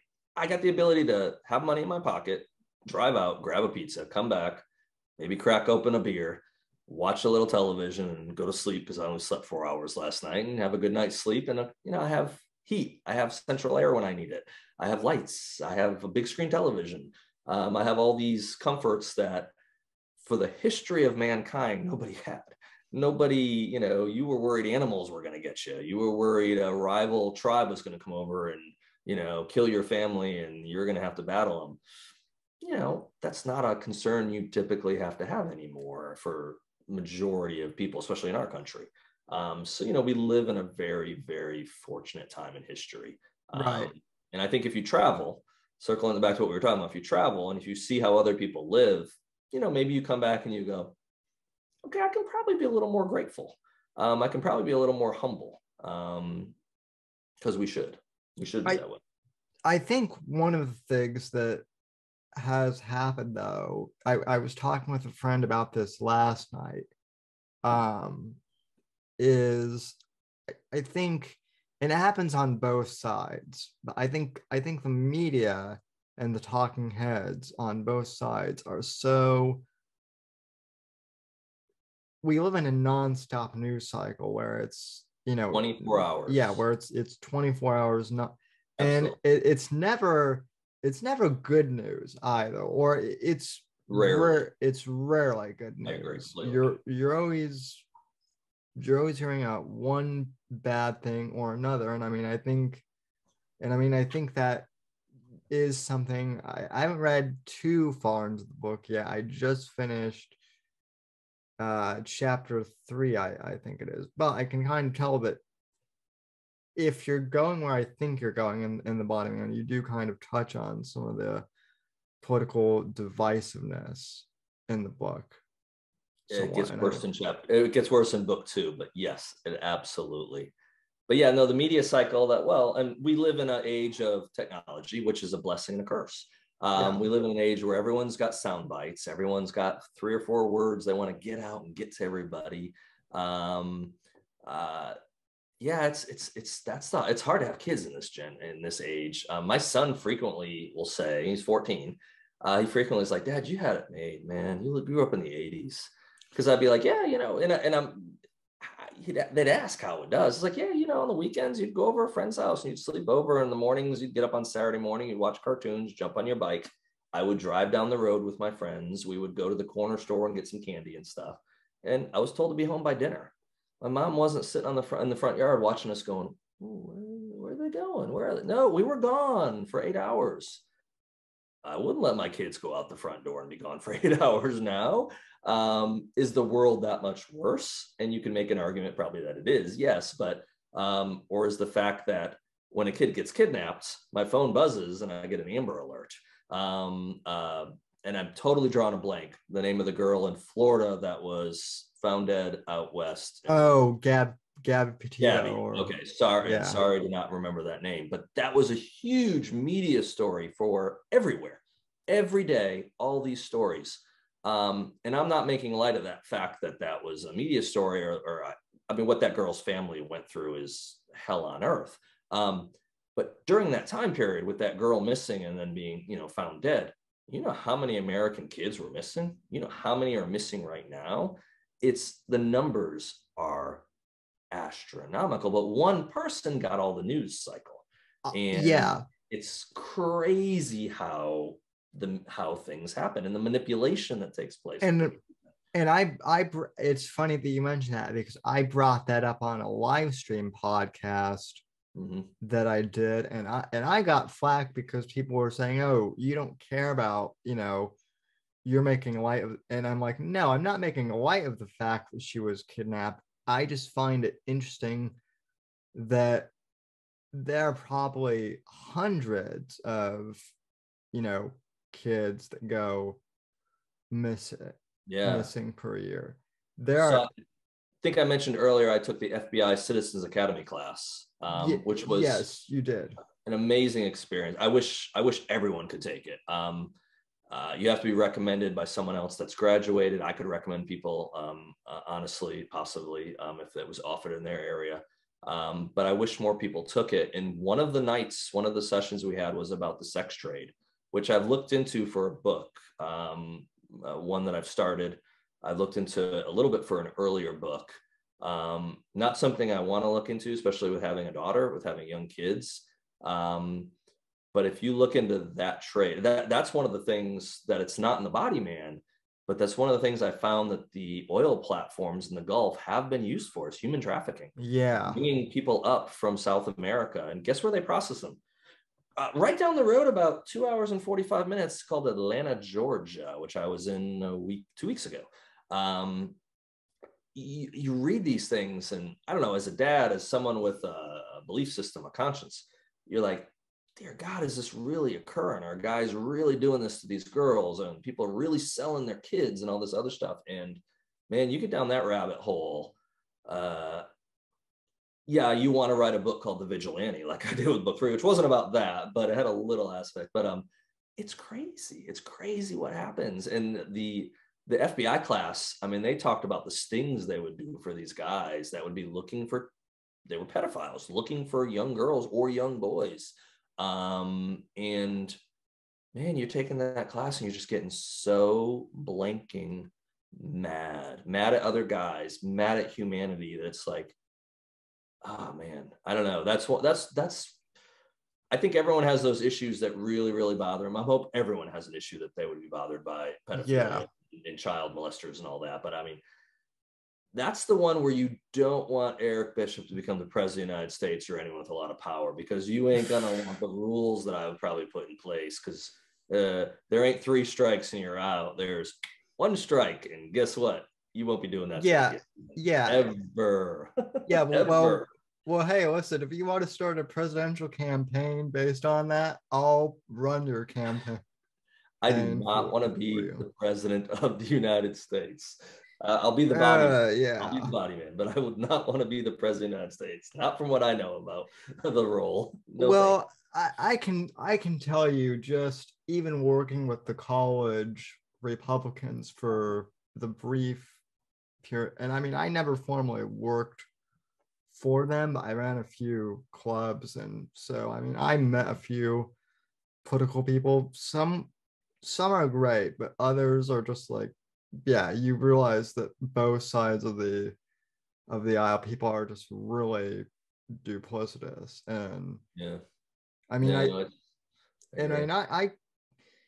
I guess I would consider more like right conservative in my political views, but at the same time, I'm not clear cut to the right either. And this is the big problem we have, is with the political parties, it's either you believe in everything we believe or you're out.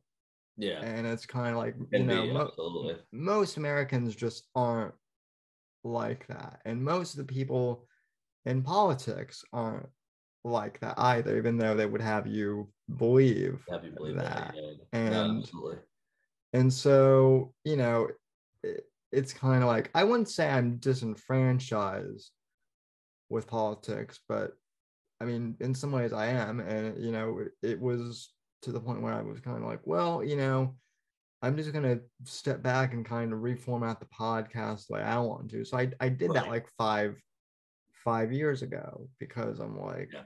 you know, it's one thing to be a talk. Is It's one no. thing to just be a talking head. It's another thing to actually have a show and have a personality. So Right. No, I completely agree. So yeah, it's and I try not to get into politics very much. And the reason I don't now, and I've like, even Twitter, at one point I was a little more political.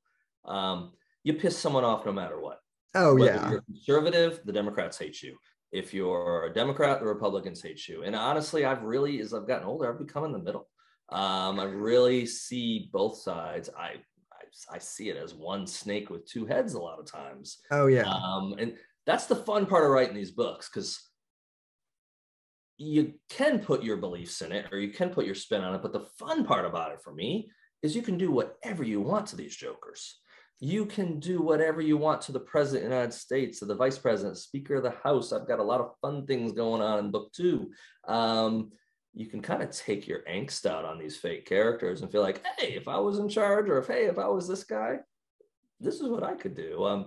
So you get to have a lot of fun with it in a fictional standpoint. Sure. Yeah. I've read a lot of authors that have, or heard a lot of interviews with authors who said that. It's like, it's great. You can kill people you don't like in a book, and you don't, not killing anyone. You're not advocating killing anyone, but you can let your stress out on, hey, this character is going to meet a really, there this pedophile is going to have a really bad day, and it'll be his last day he has a bad day.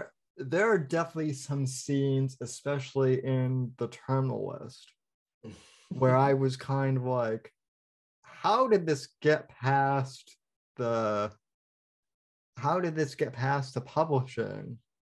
I'm pretty sure in interviews Jack said they really made almost little to no changes on his book. I Would think yeah. well, I mean the one scene with the wrapping around the tree, if you're going with that one, that's yeah, a graphic. Well, in the which was the what am I thinking of now? Savage Son. Yeah. Savage Son, he has a scene later in the book with the tomahawk. yeah, And so I asked him about that scene. I was fortunate enough to, be in contact with him at times. And I asked him about that. And I think he said it in some interviews too, but, he told me directly that he actually recreated that scene, or that scene was kind of planned out with someone that he knew that was very well skilled in that type of weapon. And so it was a completely like choreographed scene that he then put into the book with the tomahawk. And I can't speak for Jack, but I think he probably gets to live out some of his fantasies of what he might like to do and how the justice he'd like to see done. You kind of work out your issues in written form, and people enjoy that kind of stuff too. People, want to, I think deep down, most people want to see the bad guy get what's coming to them and the good guy to be able to shine. And we all know that's not life. But it is nice to be able to live in a world where that can happen at times, even if it is not reality.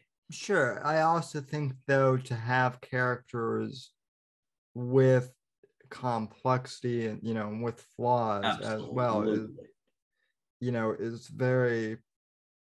is very compelling. Like there's I think I can certainly say that I see aspects myself in James Reese, Sure. Jack Carr's main character. The funny thing of it is, and again, I might be giving Eric Bishop a big head here, but I actually saw you as James Reese initially when I was casting him in my head, not Chris Pratt. Interesting. I'm I don't think Amazon Prime would have gone for that, but because I'm much more of a nobody. I'm not a James Reese or a Chris Pratt. I will take that. I But yeah, I'm not a. well, I thought that you were an operator at first when I I know, when I first. and I've always been careful about that. And I've probably, because a lot of the stuff I put on there are military. I had an office previously. I'm in a different house. I just moved. But one of my earlier offices had a lot of flags. And I have people directly say, well, you served. And so I've always been trying to be very, very open with people and say I did not serve. Yeah, I've got a flag right behind me, which that one came from Afghanistan. The one over my shoulder came from Iraq. The one up there actually was, oh, you can't see that one with the screen, but there's one above higher up that flag actually flew on the USS Arizona in Pearl Harbor on September 11th. It was not September 11th, 2001. I think it was 2009. So my shout out is I have a buddy that's retired now. I still don't say his name or anything like that. I don't put pictures of him online. I never have. Knew him from college. I finished college. He said, screw this. And he dropped out of college. And he had been in college because his mom wanted him to go to college. And he didn't want to go to college. So he dropped out 3 years in and he joined the Army, and he wanted to be in the Army. It's what he always wanted to do. And he served for 20 years and saw a lot of tours, a lot of combat: Iraq, Afghanistan, Syria, Lebanon, Kosovo. And the cool thing about it was, on most of the times he did a tour, he brought me back a flag. And especially when I had my last office, I don't have them up here in this new house yet. I'm going to find a spot for them. They're in storage right now. But I have a flag that was flying, according to him. I think sometimes he might have told me some stories, but I have a flag that was flying when we invaded Iraq. And he came in from Jordan. So I have a flag that was literally hanging on the border, Jordan and Iraq, and I have the Iraqi flag from there. I have a flag from one of his fifth group teams when he was over there that they made two flags. I have one of them that they would hang off the back of their truck. So I have those flags mean a lot. Every now and then he'd ping me and be like, "How are my flags?" And I'd be like, "Bitch, those are my flags. You gave them to me. What are you talking about?" So I have a lot of connections, and some other folks that I'm very good friends with too served. And it's probably why I'm drawn to the Jack Carr, authors and some of the other authors that are military, because I didn't serve, but I just have an immense amount of respect for people that put on a uniform and, Same willingly here. are going to give up their life for you and me to be able to sit here, have this conversation. And most of us will never know who they are, what they do. That's a pretty amazing person to do that. Men and Yeah. women, they're amazing people. Yeah. I mean, I've had the chance to know a few wounded veterans in my life. And, those, to hear those stories, some of them won't talk about it. Others, for whatever Right. reason, won't stop talking Yeah. about it, Well, which is also yeah, interesting to hear those experiences of what those guys went absolutely. through. So I always try to get that out there so people don't think we've got a stolen valor issue where, oh, Bishop says he was in the military. No, Eric Bishop will tell anyone every time I never served. I'm fortunate that I know some people that did serve, and I'm fortunate that they gifted me some pretty amazing things that I cherish. I mean, those flags, they mean a lot to me to have that piece of history, really. But it's a piece of history for that person's life and what they did. I mean, my buddy would come back and, he wasn't allowed to tell me things, wasn't allowed to show me things. And sometimes I would get to see something that I probably wasn't supposed to see. And I'd be like, "Is that what I think it is?" And he'd be like, "Shut up. You didn't see that." I'm like, "Okay." And I would never tell anyone. I've been in places on the military base that you're not allowed to go, but, I might have possibly gone in there and got to see some stuff. Here's what I can say. So another person, it would be a great person maybe for you to talk to down the line when he gets his deal is, this year I've befriended an author named Jack Stewart. So Jack is an up and coming writer, not a young guy like me, which a lot of guys have had multiple careers. Jack served for over 20 years in the Navy, flown, I don't know how many missions, been to overseas during the war. And he's reserve now, Navy pilot. He flies actually for Southwest, but he met me down in New Orleans. We were going down to New Orleans in August for a writing conference. The conference got canceled. He was still flying there. He flies out of Joint Base New Orleans. And he said, "If you want to come down, I can get you in a simulator." Because I've been asking him for a long time. I want a back seat. I want to get in the back of the Air Force, in the Navy jet. And he's basically like, "Bishop, you're a nobody. It ain't going to happen." I'm like, "Crap, man. Come on." If you're going to have goals, everyone, any writer out there, if you're going to have goals or whatever your life is, shoot big. Don't have your goal to be to go work at McDonald's. Have your goal to be to walk in the Oval Office, sit at the Resolute desk, which is one of my goals. Because guess what? Maybe you'll achieve it. And if not, you'll keep pushing to try to get it. But he was kind enough to get me on base, and we did a flight simulator. So I got to do, back in August, I got to do an F-18 Hornet flight simulator where it's a full-on, you get in that simulator, all the buttons are real. This is what the pilots use. I'd flown one plane in my life, years ago. I flew a Cessna, but I had never been in a fighter jet, never sat in it. Done some simulators, I guess, like video games, but they were very archaic. And this was the real deal simulator. It was an absolute blast. And I came home and I tell them, some of my buddies, and they're like, "Dude, who flies in a simulator for an F-18 Hornet?" And I'm like, this guy. And I'm blessed to be able to do it. So, I've got to do some cool stuff with some military people. And I have a list of things my buddy that just got out, I told him, I want to skydive. I've never skydived. And I've wanted to for years, and I still haven't. Had kids, had responsibilities, life happens. So I told my buddy several years ago, I want to jump with the Black Knights, who they're like the elites Army jumpers. They're the most famous ones. They're the best ones. He's like, "You're a nobody. You're not jumping with the Black Knights." But guess what? I still have a goal of I want to jump with the Black Knights. Also, I think probably is a good chance that if I jump with them, it's probably going to be safe. Because George Bush jumped with them, I think, when he was 85 or 90. And they were willing to give up their life for him if his chute didn't open. Of course, he was tandem. Oh yeah. Of course, I'm pretty sure if my chute doesn't open, they're going to be like, Bye, Bishop. That might be Jack Stewart that said, yeah, don't pull Bishop. It'll be fine. No, just, so if anyone knows anyone tied to the Black Knights, call me. I'm willing to jump out of a plane with them. Well, as long as Jack Stewart does not stuff the parachute, because I don't know, I might, he might try to trick me.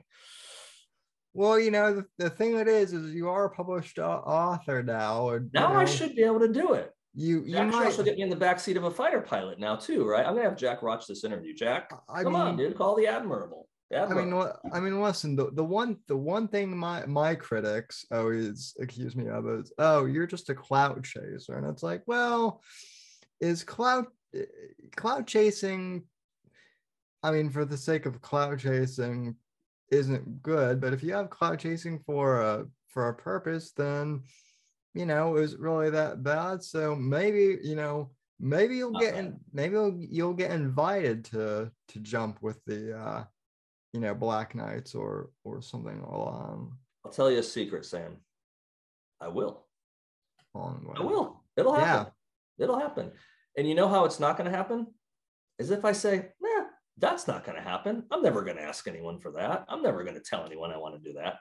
Yeah, pretty sure it's not going to happen. So I don't believe I think, therefore I am, and anything you think is going to materialize. No, that's the crazy talk again. Yeah. I don't believe in that. But I do think you have I wouldn't say control. I think you can talk yourself out of things. And I think you can create opportunities for yourself by your actions, by your words, by what you do. And some of it I say is joking around. I do have a pretty ambitious list of things I want to do in life. Sure. And I'm not checking them off very quickly. And I'm 45 now, and that kind of pisses me off sometimes. But I never wanted to be one of those people that their list of things to accomplish was simplistic, for better words. I want goals, even if I can't achieve those goals. I want to have them out there as that carrot that keeps me getting up every morning and saying, okay, what do I got to do? If I want to get this goal, I have to do this. And yeah, you can talk yourself out of a lot of things in life. And I don't want to be that person that does that. Yeah. Listen, stranger things have happened to people. No, I have a letter sitting on my can't see it. It's back on the wall over there. I have a letter from President George H.W. Bush, 41st President of the United States. It's a letter, signed letter, a signed picture of him. I've met President Ford one time. I think the body man will probably get me in the White House at some point, maybe. Might let me sit behind the Resolute desk at some point, maybe. That's the goal. That's the thing. But again, why shoot for low? Why shoot for just existing? And I've got to do some really cool things, and I don't plan on stopping doing really cool things. If this ride ends tonight, this is the last thing I get to do, man, I got no complaints either, because I've got to do, I've got two amazing kids. I've had a life that's a blessed, but I'd like to keep doing it for another 45 years. Oh yeah. And why not? And who knows? I have a feeling that this book, could really take off and open, to a whole new series of things. So hope so. Are you planning on releasing an audiobook version at all? Or I'd like to. Yeah. So that's in the publisher's hands, and as of right now, there is not a plan to do it. Probably will depend on how well the book does, honestly. I actually had a successful author text me this morning and say, cool, your book's out there. Where's the audiobook? It's like, so that's unfortunately out of that. That would be the downside, I guess, of not self-published. If I self-published, if I want to spend money, I can do anything I want. But of course you have to have that money to be able to do it. But yeah, no, I would definitely, I know audiobooks are big. One of the authors I talked to said, they get like 20-25% of their sales are in audiobooks.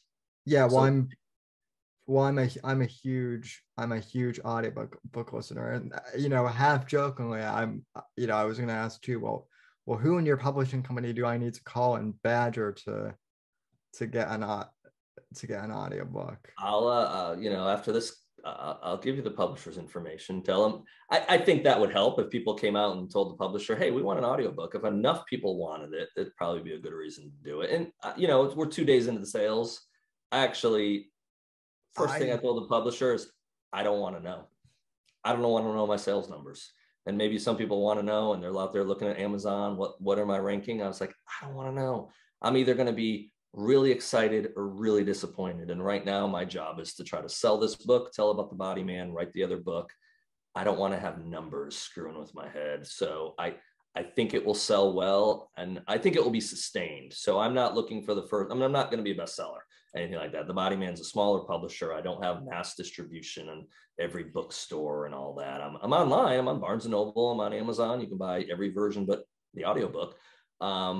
But I also have realistic expectations. But I also, my goal with it, and again, it's out of my control, is I'm hoping just we start good and we just have a steady rise and steady numbers and keep it going. And I've lined up a couple media things for like January and February. People that were that far backed off say, hey, we'd love to have you on, but we're backed up 2 months. I was like, no, that's cool. I'll be a seasoned pro at this within 2 months. And I'm hoping I'm still selling books. And if things are slowing down in January or February, maybe jumping on your podcast will help jump some numbers. And I'm hoping by then the book's in the hands of the ex-presidents, and one of them has read the book and been like, damn, this guy figured it out, and maybe throw some publicity my way. So Eric Bishop is a terrific author, major bigly. There's no better author in the thriller genre than Eric Bishop, and trust me, I know all the best authors in the thriller game. That is a horrible Trump impression, but I definitely try my best. I will definitely try to get a book in his hands. I have addresses for most of them. I have a couple maybe inroads with them when I get the hard copies. I'm not going to send them a paperback. I'm going to send each president what they have worked for, a hardback. I have a couple other things to send them. And that, I don't know if they'll ever see it. They might never see the books. And again, I can't control that. I can try to get them in their hands. I talked about Reggie Love earlier. I want to get a copy to Reggie. Just because I'd love to just have a person that was called the Body Man read this book and probably laugh at it, and that's fine. But I'd love them to read it and be like, oh, this is pretty clever. Good job. Or, oh, this guy knows a little something. What did he figure out? Be careful who you send it to. You don't careful what you wish for. So you don't want you might just get it. You don't want the director of the CIA to be like, this guy knows a little too. I've got him in my book. I've got him already figured out. I've got him in the next book too.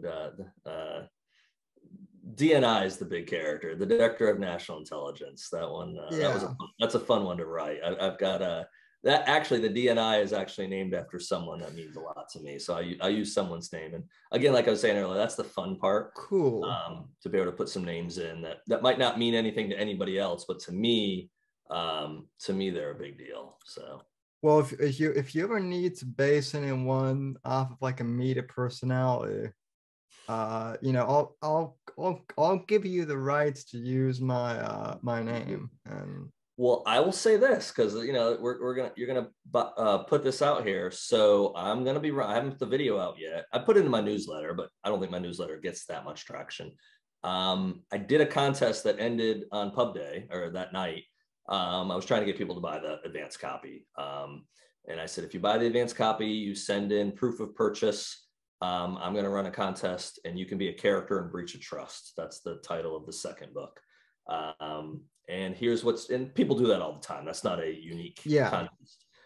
But my spin on it and how it is unique is what's different is you can tell me, do you want your character to live or do you want your character to die? If you die, I'll make it good. If you live, you might end up in the third book. So I need to pick the winner. I was going to try to do that tonight, and I'm probably going to get too tired, and I'll just do it tomorrow when I have fresh eyes.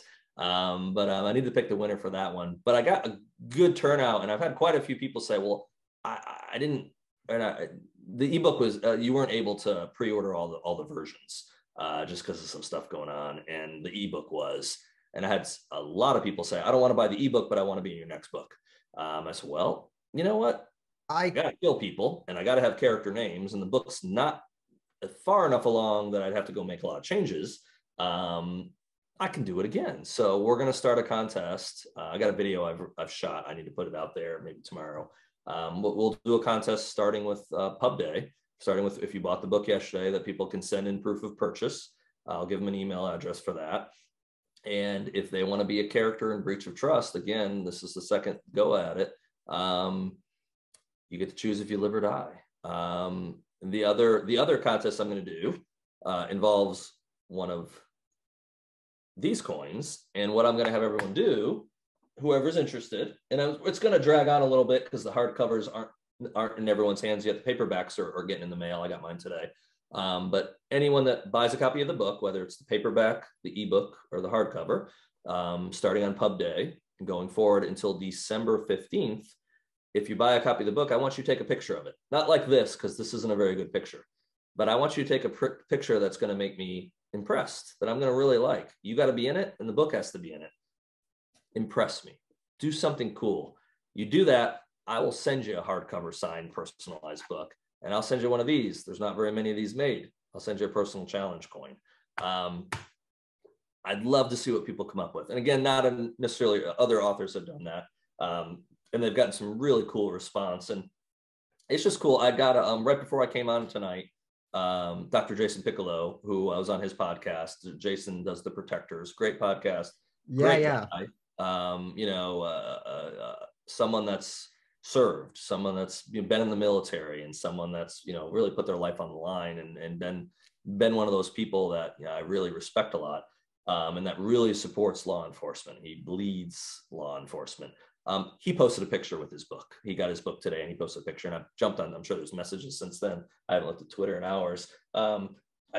Keep sending those pictures. I want to see people with a copy of their book, and it's just cool. For someone that wrote the book, to see it in someone's hands, to hear someone like yourself and other people that have been starting to read it. I've heard from several people that finished it yesterday, and they're like, they loved it, and they had cool things to say about it. I did my job then. If the book resonates and if people want a second book, then I did what I set out to do. I created a clever narrative that is resonating with people. I do want people to think about things. Is there, when it comes to the body man, do you want someone, not even is there someone there? We'll just work off the premise that there's someone in the White House with a lot of power that I've described. Do you want someone in the White House with that much power?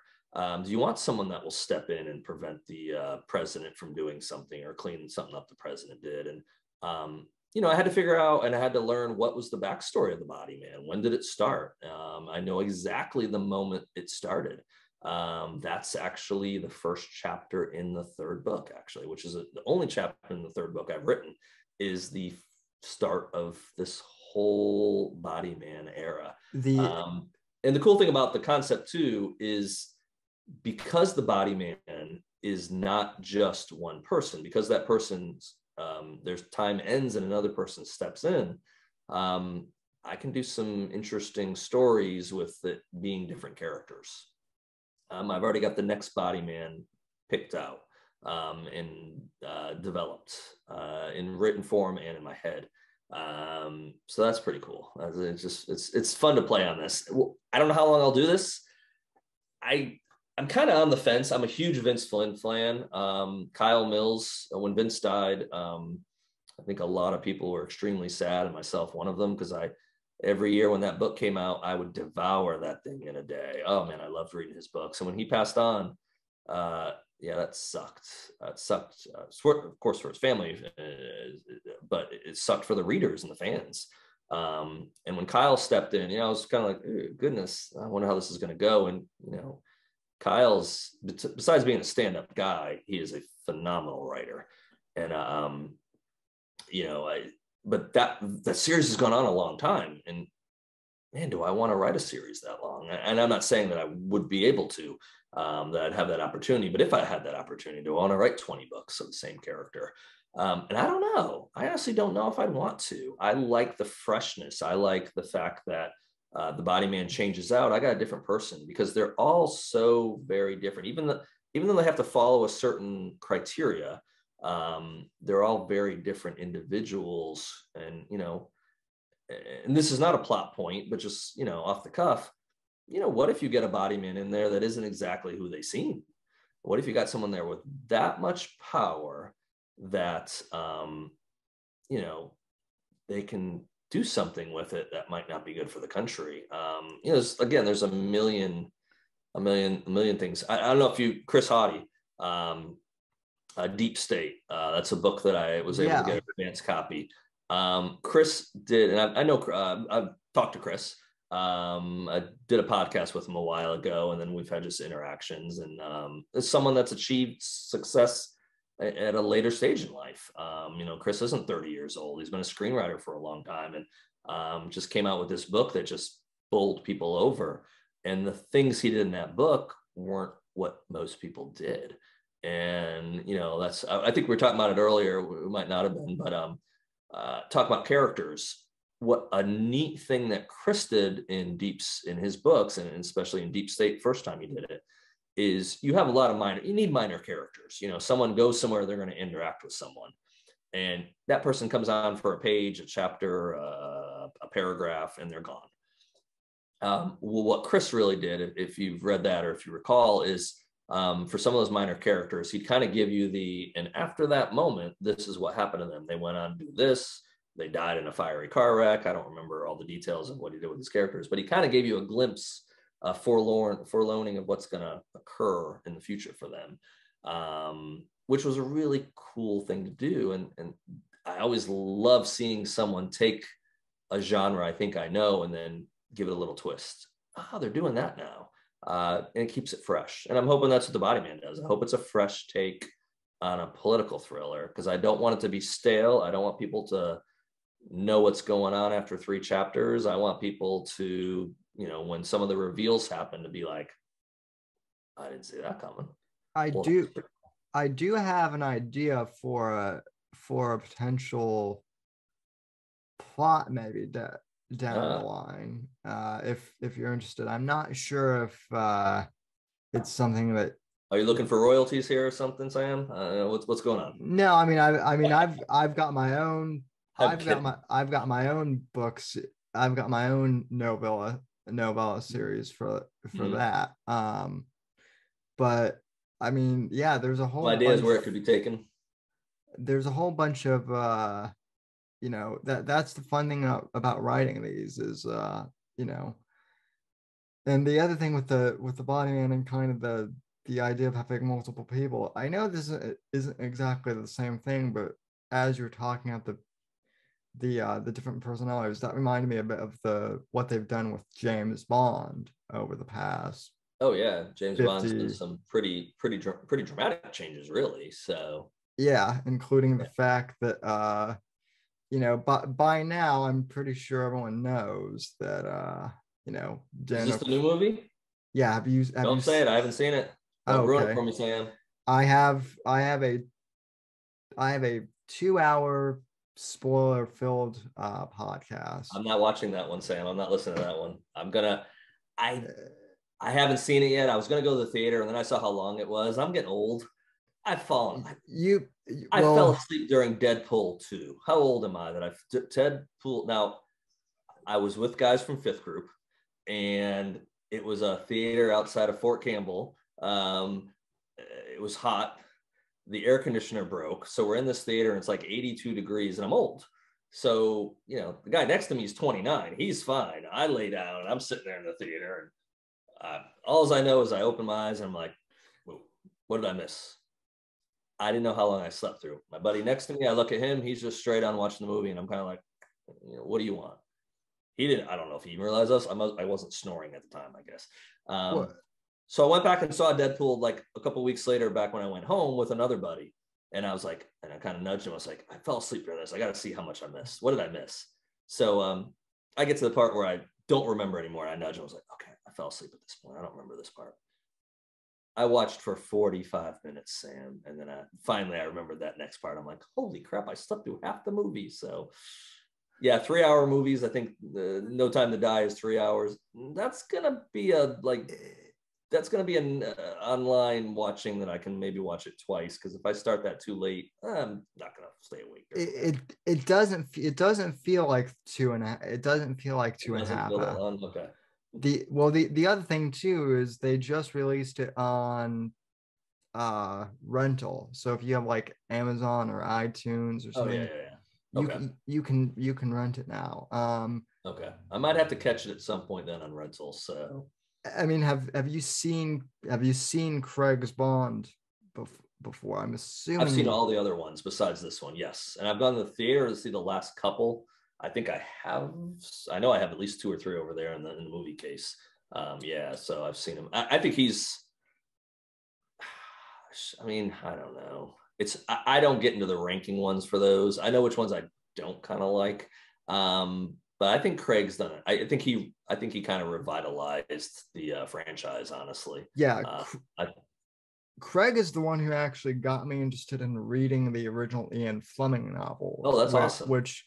which you want to talk about thrillers. I mean, Yeah, those books are like, 56, they came out in the late 50s and early 60s, a lot of them. They minus some of the racial language and terminology that they used, yeah, back then. They still hold up they did. Yeah, absolutely. as good, as good Well, and stories. And I think a good story will hold up. Now, there's technology things.